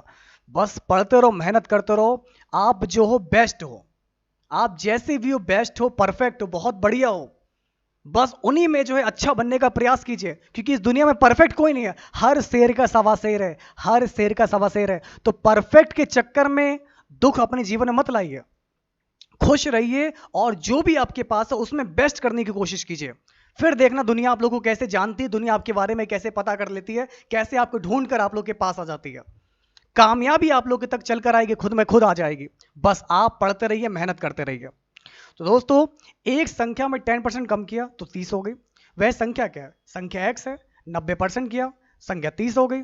तो भाई 30 एकम 30 तिया 90, 100/3 हो जाएगा। तो x बराबर 100/3, तो 3 तिया 9, 3 तिया 9, 33 से 1/3 हो जाएगा। तो आपका राइट आंसर क्या हो जाएगा? ऑप्शन नंबर बी हो जाएगा, 33 सही 1/3। 33 सही 1/3 हो जाएगा। विकास जी ध्यान दीजिए, 33 सही 1/3। तो जिन लोगों का भी क्लास में आंसर आ रहा है ऑप्शन नंबर बी आ रहा है, बिल्कुल राइट हो जाएगा। प्लेलिस्ट मैंने बना दी सारी। हमने एसएससी जीडी के जो भी पेपर मैंने सॉल्व करवाए हैं उसकी प्लेलिस्ट अलग बना दी है। एसएससी एमटीएस की प्रैक्टिस सेट और प्रीवियस पेपर की प्लेलिस्ट में हमने अलग बना दी है। आप उसको देखिएगा, उससे बहुत सारे क्वेश्चन आप लोग अपने एग्जाम में देखने को मिल जाएंगे। अब आपका अगला क्वेश्चन, वर्धमान गर्ल जी, ठीक है ना? अगला क्वेश्चन आप लोग के सामने, इसको लगाइए। अब हमारा नेक्स्ट क्वेश्चन आप लोग के सामने आपको दिया गया है, इसको बताइए। 53 रुपए की राशि को, साथियों मेरे प्यारे मित्रों, 53 रुपए हैं सिर्फ और सिर्फ हमारी जेब में, और इन 53 रुपयों को हम लोगों को ABC में इस प्रकार वितरित करना है कि आखिरकार A को B से 7 रुपया ज्यादा मिले और B को C से 8 रुपए ज्यादा मिले। Then what is the ratio of their part? तब उन तीनों का अलग अलग हिस्सा क्या होगा? आइए उसको ज्ञात करते हैं। देखते हैं आप लोगों में से कौन बताएगा कि आपका सही जवाब क्या होगा। हमको पता है कि ABC 3 लोग हैं, तो पहले B को C से मिले 8 रुपया ज्यादा। हमने मान लिया दोस्तों कि C को मिला X रुपया मिला, तो B को मिला इस C वाले से 8 रुपया ज्यादा मिला, तो B को मिल गया। एंड A को B से 7 रुपया ज्यादा मिला, A को B से 7 रुपया ज्यादा, यानी कि X + 8 इससे 7 रुपया ज्यादा मिला। तो कुल मिलाकर ये हो गया आपका X + 8 8 16 15 हो गया। ये हो गया आपका X + 8 हो गया, एंड ये X हो गया। अब ये तीनों लोग आ चुके हैं, आपको 53 रुपए दे रखे हैं, तो इन तीनों के बराबर 53 रुपया दे रखा है। तो 3x और 15 8 5 13, तो 23 बराबर आपको 53 दे रखा है। तो 3x बराबर आपका कितना आ जाएगा? 20 50 20 30, x बराबर आपका 10 आ जाएगा। अब अगर आपने x का मान 10 निकाल लिया, अगर अब आपने 10 मान निकाल लिया तो 10 और 15 25, 10 और 8 18 और 10 का 10, तो आपका ए बी और सी का, आपका ए बी और सी का जो आपका रेशियो आ जाएगा वो आपका क्या हो जाएगा, 25:18:10। ऐसे लगाना है सवाल आपके एग्जाम में। अगर सवाल आपके एग्जाम में आया नहीं और आपने उस सवाल को लगाया नहीं तो दोस्तों आपका सही जवाब क्या हो जाएगा, 25:18:10। मैंने पहले भी कहा है, भेड़ की चालों से, गधों की चालों से दूर रहना है, क्योंकि ईश्वर ने जो आपको दिमाग दिया है, खाली दिमाग गलत कामों में लगाने के लिए लगाते हो कि ऐसे करना है वैसे करना है। मैं ज़्यादा बोलना नहीं चाहता कि आप लोग समझदार बहुत हो। कभी कभी अपना दिमाग का प्रयोग अपनी क्लास में करो, अपनी पढ़ाई में करो, क्योंकि अगर यहाँ दिमाग लगाओगे ना तो जिसके पीछे तुम अभी दिमाग लगा रहे हो ना, जिसके पीछे लगा रहे हो वो खुद भागकर आपके पीछे आएगा। यहाँ दिमाग लगाओ क्लास में, अभी जो पढ़ रहे हो उसको समझ लो, सिलेक्शन ले लो। जिंदगी बहुत लंबी है, एक बार पढ़ लो, एक बार मेहनत कर लो, सफल हो जाओ, उसके बाद जिंदगी में बचा ही क्या, आराम से हंसते मुस्कुराते जिंदगी बिताओ। तो दोस्तों मैंने क्या किया मैं फिर से बताऊंगा। 53 रुपए को ए बी सी में इस प्रकार बांटा जाता है, 53 रुपए को ए बी सी में इस प्रकार बांटा जाता है कि ए को बी से 7 रुपए ज्यादा मिले, बी को सी से 8 रुपए ज्यादा मिले। तो सी का दरक हमने माना सी को मिला x रुपया मिला, माना सी के पास x है और बी को मिलता है सी से 8 रुपया ज्यादा, बी को सी से 8 रुपया ज्यादा मिलता है एंड ए को बी से 7 रुपया ज्यादा मिलता है। तो मैंने 7 रुपया, तो 7 8 15 हो गया, तो ये ए का हिस्सा हो गया, ये बी का हिस्सा हो गया और ये सी का हिस्सा हो गया। तीनों को मिलाकर रुपया कहां से आ गया, अरे वाह क्या बात है, बताओ इतना हलवा क्वेश्चन भी समझ में नहीं आया। अब आप इसको देखो, 53 रुपया है तीनों के बराबर, तो तीनों का अनुपात दोस्तों मैंने कैसे लिखा है, चलिए मैं इसको हटा देता हूं। तो ये आपको ए बी और सी दे रखा है, ये ए का मान दे रखा है x प्लस का 15 दे रखा है, प्लस ये बी का मान है x प्लस का 8 दे रखा है, ये सी का मान x दे रखा है। तो तीनों का कुल मिलाकर रुपए कितने, 53 रुपए दे रखे हैं। तो तीनों के 53 रुपए दे रखे हैं। अब इनको जोड़ लीजिए, तो x x और x, ये 3x हो जाएगा, 15 और 8 ये कितना हो जाएगा, 23 हो जाएगा। ये 53 मैंने ऐसे लिखा है, ओके। अब 3x बराबर 53 में से मैंने 23 घटा दिया तो ऐसे 30 आ गया। अब 30 अगर आ गया है तो फिर 3x बराबर मैंने 30 लिखा, फिर 3 एकम 3, 3 धाम 30, तो x का मान 10 आ गया। जब मैंने x का मान दोस्तों 10 निकाल लिया, जब मैंने x का मान 10 निकाल लिया है तो यहां पर x बराबर 10 पुट कर दो, यहां पर इसको क्या आ जाएगा, यहां पर 10 आ जाएगा, 10 और 8 18 आ जाएगा और 10 और 15 25 आ जाएगा। तो आपका सही जवाब हो जाएगा 25 18 और 10। ये है आपका बेस्ट आंसर, हो गया ना। तो अगर हम इस क्वेश्चन की बात करेंगे तो आपका सही जवाब क्या हो जाएगा, ऑप्शन नंबर सी हो जाएगा। अब आपका अगला क्वेश्चन आप लोग के सामने आपको दिया गया है, इसको बताइए। बहुत खुशकिस्मत है, बच गए आप। अब आप पढ़ाई पर फोकस कर लीजिए, ठीक है ना। तो दोस्तों नेक्स्ट क्वेश्चन आप लोग के सामने आपको दिया गया, इसको बताइए। तो अपने आप को पढ़ाई कीजिए, मेहनत कीजिए। बहुत अच्छा जीवन है वो आप लोग का, उसको और अच्छा बना सकते हैं आप लोग।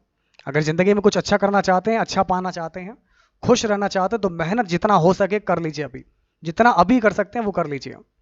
तो एक कुर्सी की कीमत 500 रुपए है, एक कुर्सी की कीमत जो है आप लोग की 500 रुपए है। तो इसे 10% की 2 क्रमागत छूटों पर बेचा गया है, तो उसका विक्रय मूल्य क्या होगा बताइए। तो देखते हैं आप लोगों में से कौन बताएगा कि आपका सही जवाब क्या होगा। इसको देखिए, तो अगर मैं इस क्वेश्चन की बात करूंगा तो आपका राइट आंसर क्या होगा, देखिए। तो 500 रुपए हैं दोस्तों, तो 500 रुपए हैं आप लोग के सामने, ध्यान दीजिएगा। और 10% के 2 डिस्काउंट दिए मैंने। तो पहले दिया है 10% डिस्काउंट, फिर मैंने दिया है 10% डिस्काउंट, ये आ गया है। फिर 0 0 कैंसिल, 0 0 कैंसिल, तो आपका कितना बचेगा, 5 इंटू 9 एम 81 और 81 पंजे 405। तो हमारी वैल्यू आ जाएगी विक्रय मूल्य। इस प्रकार हमारा जो विक्रय मूल्य आएगा वो कितना आ जाएगा, ये आपका आ जाएगा 405 आ जाएगा। तो जिन लोगों का भी आंसर 405 आ रहा है, क्या बात है, क्या बात, शानदार जवाब, शाबाश मेरे शेरों। आज आप सब लोग छा गए मेरे शेरों और शेरनियों, आज आप लोगों ने क्लास में आग लगा दी है। अब आपका अगला क्वेश्चन, सबकी परफॉर्मेंस बहुत बेटर जा रही है, बहुत बढ़िया, बेस्टम बेस्ट। अगला क्वेश्चन देखिए दोस्तों। तो दोस्तों 40 आदमी, इसको लगाओ तो जाने कौन लगाएगा सबसे पहले। आ जाओ मेरे शेरों, इस सवाल को लगाएंगे, देखते हैं आप लोगों में से सबसे पहले कौन लगाएगा। 40 आदमी एक कार्य को 60 दिन में पूरा कर सकते हैं। 40 आदमी एक काम को 60 दिन में पूरा कर सकते हैं और कुछ दिन के बाद 10 आदमी काम छोड़कर चले जाते हैं, जिससे काम हमारा 70 दिनों में पूरा हो जाता है। तो 10 आदमी के द्वारा कार्य छोड़कर जाने के दिनों की संख्या, मतलब 10 आदमियों ने ठीक ना, तो 10 आदमियों ने जो काम किया है वो कितने दिनों तक किया था। तो 10 आदमियों ने जो काम किया था वो कितने दिनों तक किया था, इसको बताइए। महाकाल जी ध्यान से पढ़ लीजिए। मैंने कहा ना कि आप बच गए, अब आप कामयाब हो सकते हैं, नहीं तो इस मोह माया जाल में फंस जाते, तो उसी में फंसे रह जाते। ठीक है ना। फिर देखिए शादी, बच्चे, फिर उनकी पढ़ाई लिखाई, फिर उसमें मेहनत, और आपकी नौकरी तो लगी नहीं है, जॉब तो लगी नहीं है, फिर उनकी फीस, उसके लिए प्राइवेट जॉब ढूंढते, फिर फंस जाते जिंदगी में, मोहमाया में फंस जाते, और इस चक्रव्यूह से आप बाहर नहीं निकल सकते। अभी मौका है, इस मौके पर चौका मारना है या सीधे बाउंड्री पार पहुंचाना है, ये अब आपको सोचना है। महाकाल जी, तो महाकाल का लाडला नाम रखे हो महाकाल, और छोटी छोटी बातों से डर रहे हो। इतनी सी बात से खुश हो, खुशी मनाओ, दीपक जलाओ, घी के दीपक जलाओ और पढ़ाई पर फोकस कर लो, क्योंकि यही वक्त है खुद को बदलने का, दिखाने का कि आप कुछ भी कर सकते हो। अब तो आप शेर हो गए बिल्कुल बिना बंधे।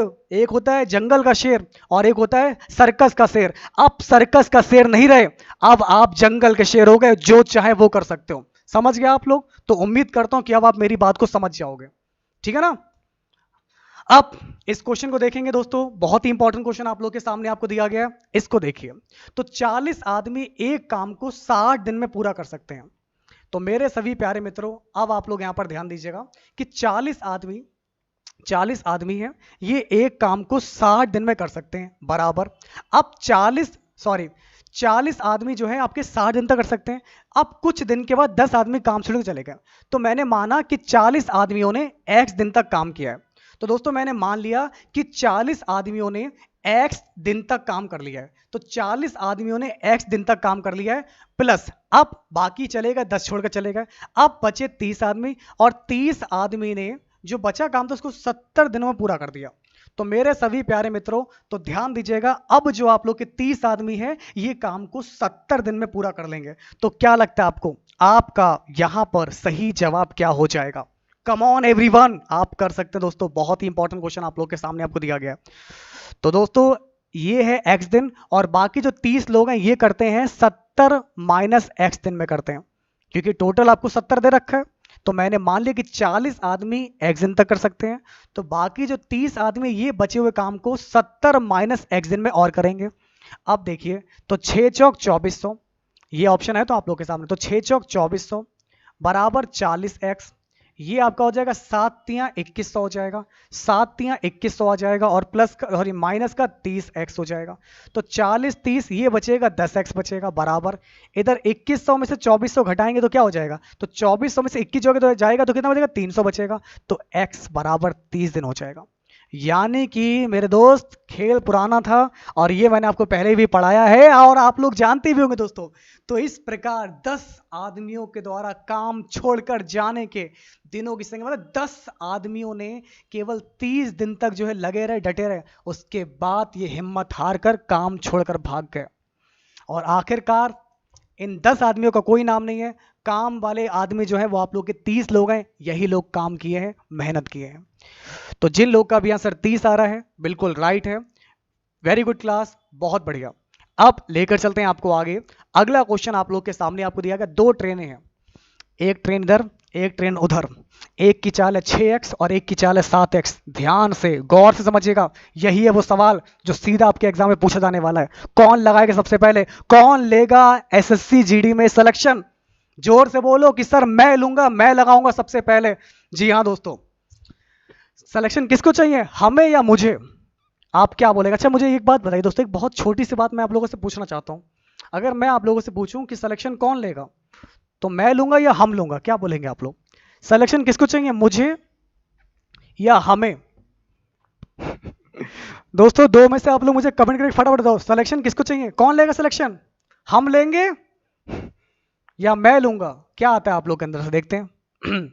तो फटाफट से कमेंट करके मुझे बताइए, तब तक मैं सवाल को जो बताता हूं किस तरीके से क्वेश्चन को आपको लगाना है। देखिए, तो जिन लोगों का भी आंसर यहां पर आ रहा है 6x और 7x। तो दूसरी ट्रेन दे रखी है दोस्तों, दूसरी ट्रेन। तो दूसरी ट्रेन की अगर मैं बात करूंगा, दूसरी ट्रेन की, हाँ सही बोले हो, जिम्मेदारी आपकी है ना, तो आपको ही करना चाहिए। मुझे चाहिए यही आग होनी चाहिए कि सर सिलेक्शन तो मैं लेकर रहूंगा, चाहे कुछ भी कर लो, सिलेक्शन तो मैं लूंगा ही लूंगा। समझ गए आप लोग? तो दूसरी ट्रेन की मैं बात करूंगा, दूसरी ट्रेन हमारी जो है 364 किलोमीटर, 4 घंटे में खेल खत्म, फिनिश, टाटा बाय बाय। तो 4×9 = 36, 4×1 = 4, 91 आ गया। दूसरी ट्रेन की चाल 7x दे रखी है, 7x बराबर 91 है। इसका मतलब x बराबर हमें नहीं होता है, मैं होना चाहिए। अगर मैं पूछूंगा दोस्तों यहाँ पर, फिलहाल अगर आप लोग बुरा ना माने तो मैं बोलूं कुछ, तो 7×1 = 7 और 7×3 = 21, 13 आ गया। तो x बराबर 13 आ गया है। तो पहली ट्रेन की चाल 6×13 हो जाएगी, और 13×6 कितना होता है? 78 हो जाएगा। अगर मैं दोस्तों पूछे से मान लीजिए कि आप लोग की शादी हो जाती है, और मैं अगर आपसे पूछूं बीवी किसकी है ये, तो क्या बोलेंगे? हमारी है या मेरी है? क्या बोलेंगे? तो आपके अंदर से एक ही आवाज आएगी कि सर ये वाइफ जो है वो मेरी है, ना कि हमारी है। ओके ना? तो बिल्कुल जैसे वाइफ आपकी है, जिम्मेदारी आपकी है, वैसे सफलता भी आपकी होनी चाहिए, हमारी नहीं होनी चाहिए। हमारी में तो फिर और लोगों भी शामिल कर रहे हो आप लोग। तो आप क्या चीज हो? कामयाब आपको होना ना, तो मुझे सिलेक्शन चाहिए, मुझे सिलेक्शन चाहिए ही चाहिए। जब आपके अंदर ये आग होगी तो आप कुछ भी कर सकते हो, कुछ भी कर सकते हो, कुछ भी। बस ये आग पहचाननी है, क्योंकि मुझे पता है कि आपके अंदर वो ताकत है, वो हुनर है, आपको सब आता है। बस मुझे उसको ढूंढ कर बाहर निकालना है आपके अंदर से। मैं उस चीज को बाहर खींच लूंगा आपके अंदर से, जो आपके अंदर छिपी हुई है। अब आपका अगला क्वेश्चन आप लोग के सामने आपको दिया गया है, इसको देखिए। अब मैं दोस्तों बात करूंगा यहां पर हिंदी की। तो हिंदी में दोस्तों किस तरीके से क्वेश्चंस आप लोग के एग्जाम में आते हैं, इसको बताइए। तो मेरे सभी प्यारे मित्रों, अब आप लोग मुझे बताइए, एक ना एक दिन, अब दोस्तों आप लोग मुझे यहां पर बताइए, एक ना एक दिन परिश्रम का फल जरूर मिलता है। साथियों, एक ना एक दिन परिश्रम का फल जरूर मिलता है, इस बात में कोई नहीं है, भ्रम नहीं है, दुविधा नहीं है, असत्य नहीं है, या संदेह नहीं है। तो दोस्तों आपको यहां पर क्या लगता है कि आपका सही? देखा, अब मैं देख पा रहा हूं आप लोग इस जनता का जवाब, जनता के जवाब में सब कह रहे हैं सर मेरी वाइफ है, मेरी वाइफ है। और तैयारी कोई और करें? वाइफ आपकी है, तैयारी पड़ोसी करेंगे आके? तब तो नहीं बोला कि हमारी वाइफ है, नहीं मेरी है ना, तो तैयारी भी आप ही करोगे। मुझे सिलेक्शन चाहिए ही चाहिए। बस ये हुनर होना चाहिए, पहचानो अपने आप को, आपके अंदर छिपा है ना, छिपा है। मतलब काम नहीं करना पड़े, बाकी सब कुछ ठीक है। इसलिए मैं कह रहा हूं, अगर आप करोगे, मेहनत करोगे, आपकी सफलता आपसे कोई नहीं छीन सकता। अब देखिए, एक ना एक दिन परिश्रम का फल जरूर मिलता है, और इस बात में कोई नहीं है, भ्रम नहीं है, दुविधा नहीं है, संदेह नहीं है, या असत्य नहीं है। आइए अब आपको बताते हैं, यहां से आपका राइट आंसर हो जाएगा संदेह नहीं है। इस बात में कोई संदेह नहीं है, सबको सफलता मिलेगी, जरूर मिलेगी, सबको सफलता मिलेगी, जरूर मिलेगी, ठोक के भाव में मिलेगी। सफलता मिलके रहेगी, सफलता इंतजार कर रही है। उसे तो खाली शेर चाहिए या शेरनियां चाहिए, सफलता तो इंतजार कर रही है। वो तो बैठी है, आंखें बिछाए आपके लिए। अरे पहुंचो दोस्त तक, उस तक पहुंचो। तो इन रास्तों में कांटे जरूर मिलेंगे, लेकिन जब उस तक हो जाओगे, उस तक पहुंच जाओगे, तो उन्हीं कांटे भरे रास्ते के आगे फूल बिछे हुए मिलेंगे आपको। यदि चादर के बाहर ब्लैंक पसारोगे तो पछताओगे। तो चादर के बाहर हाथ पसारोगे, बाजू, टांग या फिर पैर। आप लोगों ने बहुत लोगों को कहते हुए सुना होगा कि जितनी चादर हो उतने पैर फैलाने चाहिए। क्या यह बात सही है कि तुम्हारे पास जितनी चादर हो उतनी पैर फैलाने चाहिए? क्या बात सही है? नहीं, हम चादर ही बड़ा खरीद लेंगे। अरे चादर ही बड़ी खरीद लेंगे, पैर हमारे हैं, फैलाएं, बड़े करें, चाहे बाहर निकालें। तो हम क्या करेंगे? हम चादर ही बड़ी खरीद लेंगे। कैसे खरीदेंगे? अपनी कामयाबी से खरीद लेंगे। तो यदि चादर के बाहर पसारोगे, क्या पसारोगे? पैर पसारे जाते हैं, तो पैर आ जाएगा। फिलहाल जितनी चादर उतने पैर फैलाने चाहिए, और ये बात गलत है। कभी कभी कुछ बातें गलत हो जाती हैं, क्योंकि जितनी चादर मतलब दोस्तों जितना पढ़े लिखे हो, मान लिया कि आप लोगों में से कुछ लोग 10th फेल हो गए, मान ले रहे हैं यहाँ पर, कुछ लोग इंटर फेल हो गए, कुछ लोग ग्रेजुएट फेल हो गए, और कुछ लोग जो अनपढ़ लोग हैं वो तो यहाँ पर जो है नेता बने बैठ गए, सफल हो गए, टॉपर लोग हो गए। तो इसलिए चादर ही हम लोग बड़ी खरीद लेंगे। अरे चादर ही बड़ी खरीद लेंगे, पैर हम, हमारे पैर है, जितने मर्जी उतने फैलाए, पैर तो हमारे है ना, जितने मर्जी चाहो उतने फैलाओ। ये दुनिया आप लोग की है, इस पर राज आप लोग को करना है, तो मेहनत भी आप लोग को करनी पड़ेगी। चमड़ी जाए पर ना जाए, इज्जत ना जाए, पैसा ना जाए, पगड़ी ना जाए, या फिर दमड़ी ना जाए। तो चमड़ी जाए पर दमड़ी ना जाए, कुछ लोग ऐसे होते हैं, चमड़ी चली जाए उनकी चमड़ी उतार लो लेकिन उनका पैसा नहीं निकलना चाहिए। कुछ इंसान इतने कंजूस होते हैं, इतने ज्यादा मक्खी चूस होते हैं, आपको बता दें, चमड़ी उतर जाएगी लेकिन ये आपको भला पैसा दे दें, बिल्कुल नहीं देंगे। पैसे के नाम पर ठेंगा देंगे आप लोग को। तो बस ऐसे ही पढ़िए, भावनाओं को समझिए चीजों के साथ और फुल ऑन एनर्जी के साथ, तो आपका राइट आंसर क्या हो जाएगा? दमड़ी हो जाएगा। अब लेकर चलते हैं आप सभी को आगे। अगला क्वेश्चन आप लोग के सामने है कि व्यंग्य लेखक सामाजिक ब्लैंक पर तीखा प्रहार करता है। अब आप लोग दोस्तों मुझे बताइए कि व्यंग्य लेखक सामाजिक ब्लैंक पर तीखा प्रहार करता है। अनुरूपता, मैंने फेल इसलिए बोला, मुझे पता है कि आप लोग तो अपने कॉलेज में टॉपर रहे हुए और अक्सर टॉपर कुछ नहीं करते हैं, कुछ करता ही है तो बैक बेंचर करता है।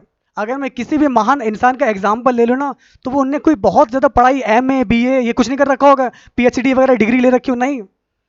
इतिहास जो रचे हैं ना, ये हम जैसे पागल लोगों ने रचे हैं, जिनके पास कोई डिग्री नहीं है लेकिन उनके अंदर वो जुनून है, वो मेहनत करने का, ओके ना, आलसी नहीं है, वो हर एक चीज करेंगे, मेहनत कर रहे हैं और किसी के सहारे नहीं है, खुद के दम पर कर रहे हैं। चाहे वो सचिन तेंदुलकर ले लीजिए, चाहे वो कोई भी ले लीजिए, हर वो महान इंसान है, जरूरी नहीं कि वो PhD करा हुआ होगा। समझ रहे हैं आप लोग? तो अगर हम इस क्वेश्चन की बात करेंगे तो आपका राइट आंसर क्या हो जाएगा, इसको देखिए। तो दोस्तों, व्यंग्य लेखक सामाजिक विद्रूपता पर तीखा प्रहार करता है, उसकी विद्रूपता पर करता है। तो आपका राइट आंसर क्या हो जाएगा? ऑप्शन नंबर डी हो जाएगा। अब आपका अगला क्वेश्चन आप लोग के सामने है, इसको देखिए।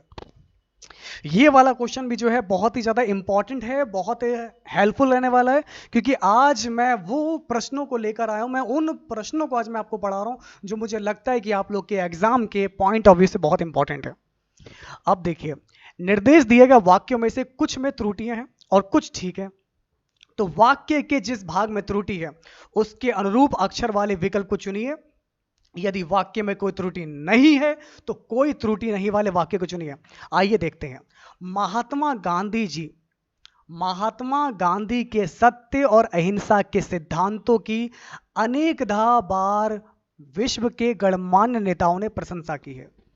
ये क्या होता है? ये मुझे पहली बार दिखा। ये क्या चीज है दोस्तों? कोई बताएगा हमको ये क्या चीज है? तो दोस्तों, अगर हम इस क्वेश्चन की बात करेंगे, ये क्या चीज आपको दी गई है, तो ये है आपका, यहां पर अनेकधा नहीं होगा, अनेक हो जाएगा। तो महात्मा गांधी के सत्य अहिंसा, तो दोस्तों अगर हम इस क्वेश्चन की बात करूंगा तो यहां पर राइट आंसर क्या हो जाएगा? ध्यान दीजिएगा। तो महात्मा गांधी के सत्य और अहिंसा के सिद्धांतों की अनेक बार विश्व के गणमान्य नेताओं ने प्रशंसा की। अनेक बार, तो अनेकधा नहीं होगा, अनेक कथा नहीं होगा, अनेक बार होगा, अनेक हो जाएगा। तो गलती आप लोग के बी वाले पॉइंट में दे रखी है। तो मेरे तमाम देशवासियों, जितने भी क्लास में लोग जुड़े हुए हैं, सिपाहियों, वीर सिपाहियों, जितने भी लोग यहाँ पर GD वाले हैं, आ जाओ, सारे के सारे इकट्ठे आ जाओ एक साथ, सबको देख लेंगे, कैसे सिलेक्शन दिलवाना है सबको दिलवा देंगे। बस मेहनत करने से पीछे नहीं हटना है आप लोग को, चाहे वो हमारी क्लास हो, चाहे वो शिवम सर की क्लास हो, चाहे सौरभ सर की क्लास हो, आपको सारी क्लास हूबहू वैसे ही तैयार कर लेनी है जैसे आपको पढ़ाया जा रहा है। अब देखिए, आपका अगला क्वेश्चन आप लोग के सामने है, यह निस्संदेह पूर्वक कहा जा सकता है। तो मेरे दोस्तों, यह निस्संदेह पूर्वक कहा जा सकता है कि आत्मकथा लिखना जीवनी लिखने से भी कठिन काम है। खुद के बारे में लिखकर देखो जरा, दूसरों की बुराइयां तो तुम निकाल ही लोगे, खुद के अंदर की बुराइयां झांक कर देखो, क्या बुराई है, क्या अच्छाई है, उसको कैसे सही करना है। ये जो कर लेता है ना, वही इंसान कामयाब कहलाता है। बाकी तो दुनिया में भरे पड़े हैं, एक से एक नाकामयाब इंसान आपको देखने को मिल जाएंगे। तो यह निसंदेह पूर्वक कहा जा सकता है कि आत्मकथा लिखना जीवनी लिखने से भी कठिन काम है। जी हाँ दोस्तों, खुद पर लिखने पर आएगा ना तो एक शब्द नहीं लिख पाओगे। अगर मैं बोलूं कि अपने ऊपर जरा चाय लेने बोलकर दिखाओ, तो आपके मुंह में से शब्द बाहर नहीं आएंगे। समझ रहे हैं आप लोग? तो ध्यान दीजिएगा दोस्तों, मैं आप लोग को बता रहा हूं, ध्यान से पढ़ते चलिए आप लोग। तो आपका यहां पर सही जवाब क्या हो जाएगा, पता है आपको? जानते हैं यहां पर आपका सही जवाब क्या हो जाएगा? निस्संदेह पूर्वक हो जाएगा, निस्संदेह पूर्वक। तो यहां पर ये गलत लिखा हुआ है, निस्संदेह पूर्वक हो जाएगा, निस्संदेह पूर्वक। तो आप लोग ध्यान दीजिएगा, निसंदेह पूर्वक कहा जा सकता है जगह क्या होगा, निसंदेह होगा। तो यहां पर पूर्वक नहीं लगेगा, यहां पर मेरे दोस्तों, मेरे वीर सिपाहियों, यहां पर आपका हो जाएगा निसंदेह। बस यह निसंदेह कहा जा सकता है, यह निसंदेह कहा जा सकता है कि आत्मकथा लिखना जीवनी लिखने से भी ज्यादा कठिन काम है। समझ रहे हैं आप लोग? तो आपका राइट आंसर क्या हो जाएगा, ए वाला। गलती कहां पर है, ए वाले में। क्यों है गलती, क्योंकि निसंदेह पूर्व की जगह क्या होगा, केवल निसंदेह हो जाएगा। क्या होगा, निसंदेह हो जाएगा। अब आगे बढ़ेंगे, अगला क्वेश्चन। गोकुल जी मैं गुस्सा नहीं हूं थोड़ा बहुत हंस लेते हैं क्लास में, लगता है सबके सब जो है यही समझ रहे कि मैं आप लोगों से गुस्सा हूं। अरे आप जैसे इतने कीमती, आपको नहीं पता कि आप कितना अनमोल हीरे हो, हीरे मेरे लिए हीरे हो, अनमोल रत्न हो, पता नहीं आपको। आप हो कोहिनूर का हीरा। मैं आप लोगों से गुस्सा कभी नहीं हो सकता, ये तो मैं आप लोगों को बस समझा रहा हूं। समझाने में मेरी टोन जो है चेंज रहती है, क्योंकि जब ये रहता है ना तो इससे फोकस बिल्कुल सेट हो जाता है कि हाँ सर, अब मैं किसी से बात नहीं करूंगा, अब मैं किसी से नहीं बोलूंगा, आज से फेसबुक बंद, व्हाट्सअप बंद, सोशल मीडिया बंद, सिर्फ जो आप पढ़ा रहे हैं वो पढ़ेंगे, किताबों से पढ़ेंगे, और जहां जहां मैं पढ़ रहा हूं बस उनसे पढ़ूंगा, बस बाकी सब काम बंद। तो मैं इसलिए समझा रहा हूं आपको, बाकी तो हंसते रहिए, मुस्कुराते रहिए और पढ़ते रहिए बीएसए ट्रिकी क्लासेस के साथ। ओके, तो आज भारत के कारखानों से एक से बढ़कर एक, एक से एक बढ़कर श्रेष्ठतम वस्तुएं बनकर निकल रही हैं। तो गलती कहां पर है? तो दोस्तों अगर मैं इस क्वेश्चन की बात करूंगा तो इसमें आप लोग की गलती कहां पर है ये आपको बताना है। तो एक से बढ़कर एक श्रेष्ठतम वस्तुएं नहीं आएगा, तो वस्तुओं के साथ श्रेष्ठतम नहीं जाएगा, तो वस्तुओं के साथ में आपका श्रेष्ठतम नहीं आएगा। तो गलती आप लोग के कहां पर है, तो आप लोग यहां पर ध्यान दीजिएगा। अगर मैं इस क्वेश्चन की बात करूंगा तो आपका सही जवाब हो जाएगा बी वाला। तो इसमें आपका श्रेष्ठतम नहीं होगा, एक से बढ़कर, ठीक है ना, एक वस्तुएं हैं निकल कर बाहर आ रही हैं, तो श्रेष्ठतम नहीं आएगा। समझ गए आप लोग? तो जिन लोगों का भी आंसर यहां से आ रहा है बिल्कुल राइट आ रहा है, वेरी गुड। आप लोग अपने आप की वैल्यू नहीं समझ रहे हैं, लेकिन मुझे पता है कि आगे चलकर आप लोग बहुत बड़े बड़े विभागों में जाएंगे। मेरी क्लास का हर बच्चा हर विभाग में जाकर सेटल होगा, उसकी जिंदगी बहुत खुशनुमा कटेगी, और मुझे आप लोग को सफल होते देखना है, मुझे आप लोगों को सफल होते हुए ही देखना है। बस यही हमारी इच्छा है। क्या आप हमारी इच्छा पूरी करेंगे? क्या आप अपने जीवन में कामयाब बनेंगे? बनना चाहते हैं ना, तो बोलिए जय बीएसए क्लास, और पढ़ते रहिए हमारे साथ। तो दोस्तों निर्देशनीय दिए गए शब्दों का उपयुक्त विलोम बताने के लिए, निर्देशनीय दिए गए शब्दों का उपयुक्त विलोम बताने के लिए चार चार विकल्प आपको प्रस्तावित दिए गए हैं। तो उचित विकल्प का चयन कीजिए। तो उचित विकल्प का चयन कीजिए। मृदुल, मृदुल का मतलब क्या होता है? और ये मुझे शब्द जो है प्यार में आप लोग कह देते हो ये बाबू सोना जो करते रहते हो, ये मुझे लगता है कि ये शब्द जो है आपको कमजोर कर देता है। इसका मतलब दोस्तों होता है बच्चा, और बच्चा जो है कभी भी बड़े बड़े टारगेट अचीव नहीं कर सकता।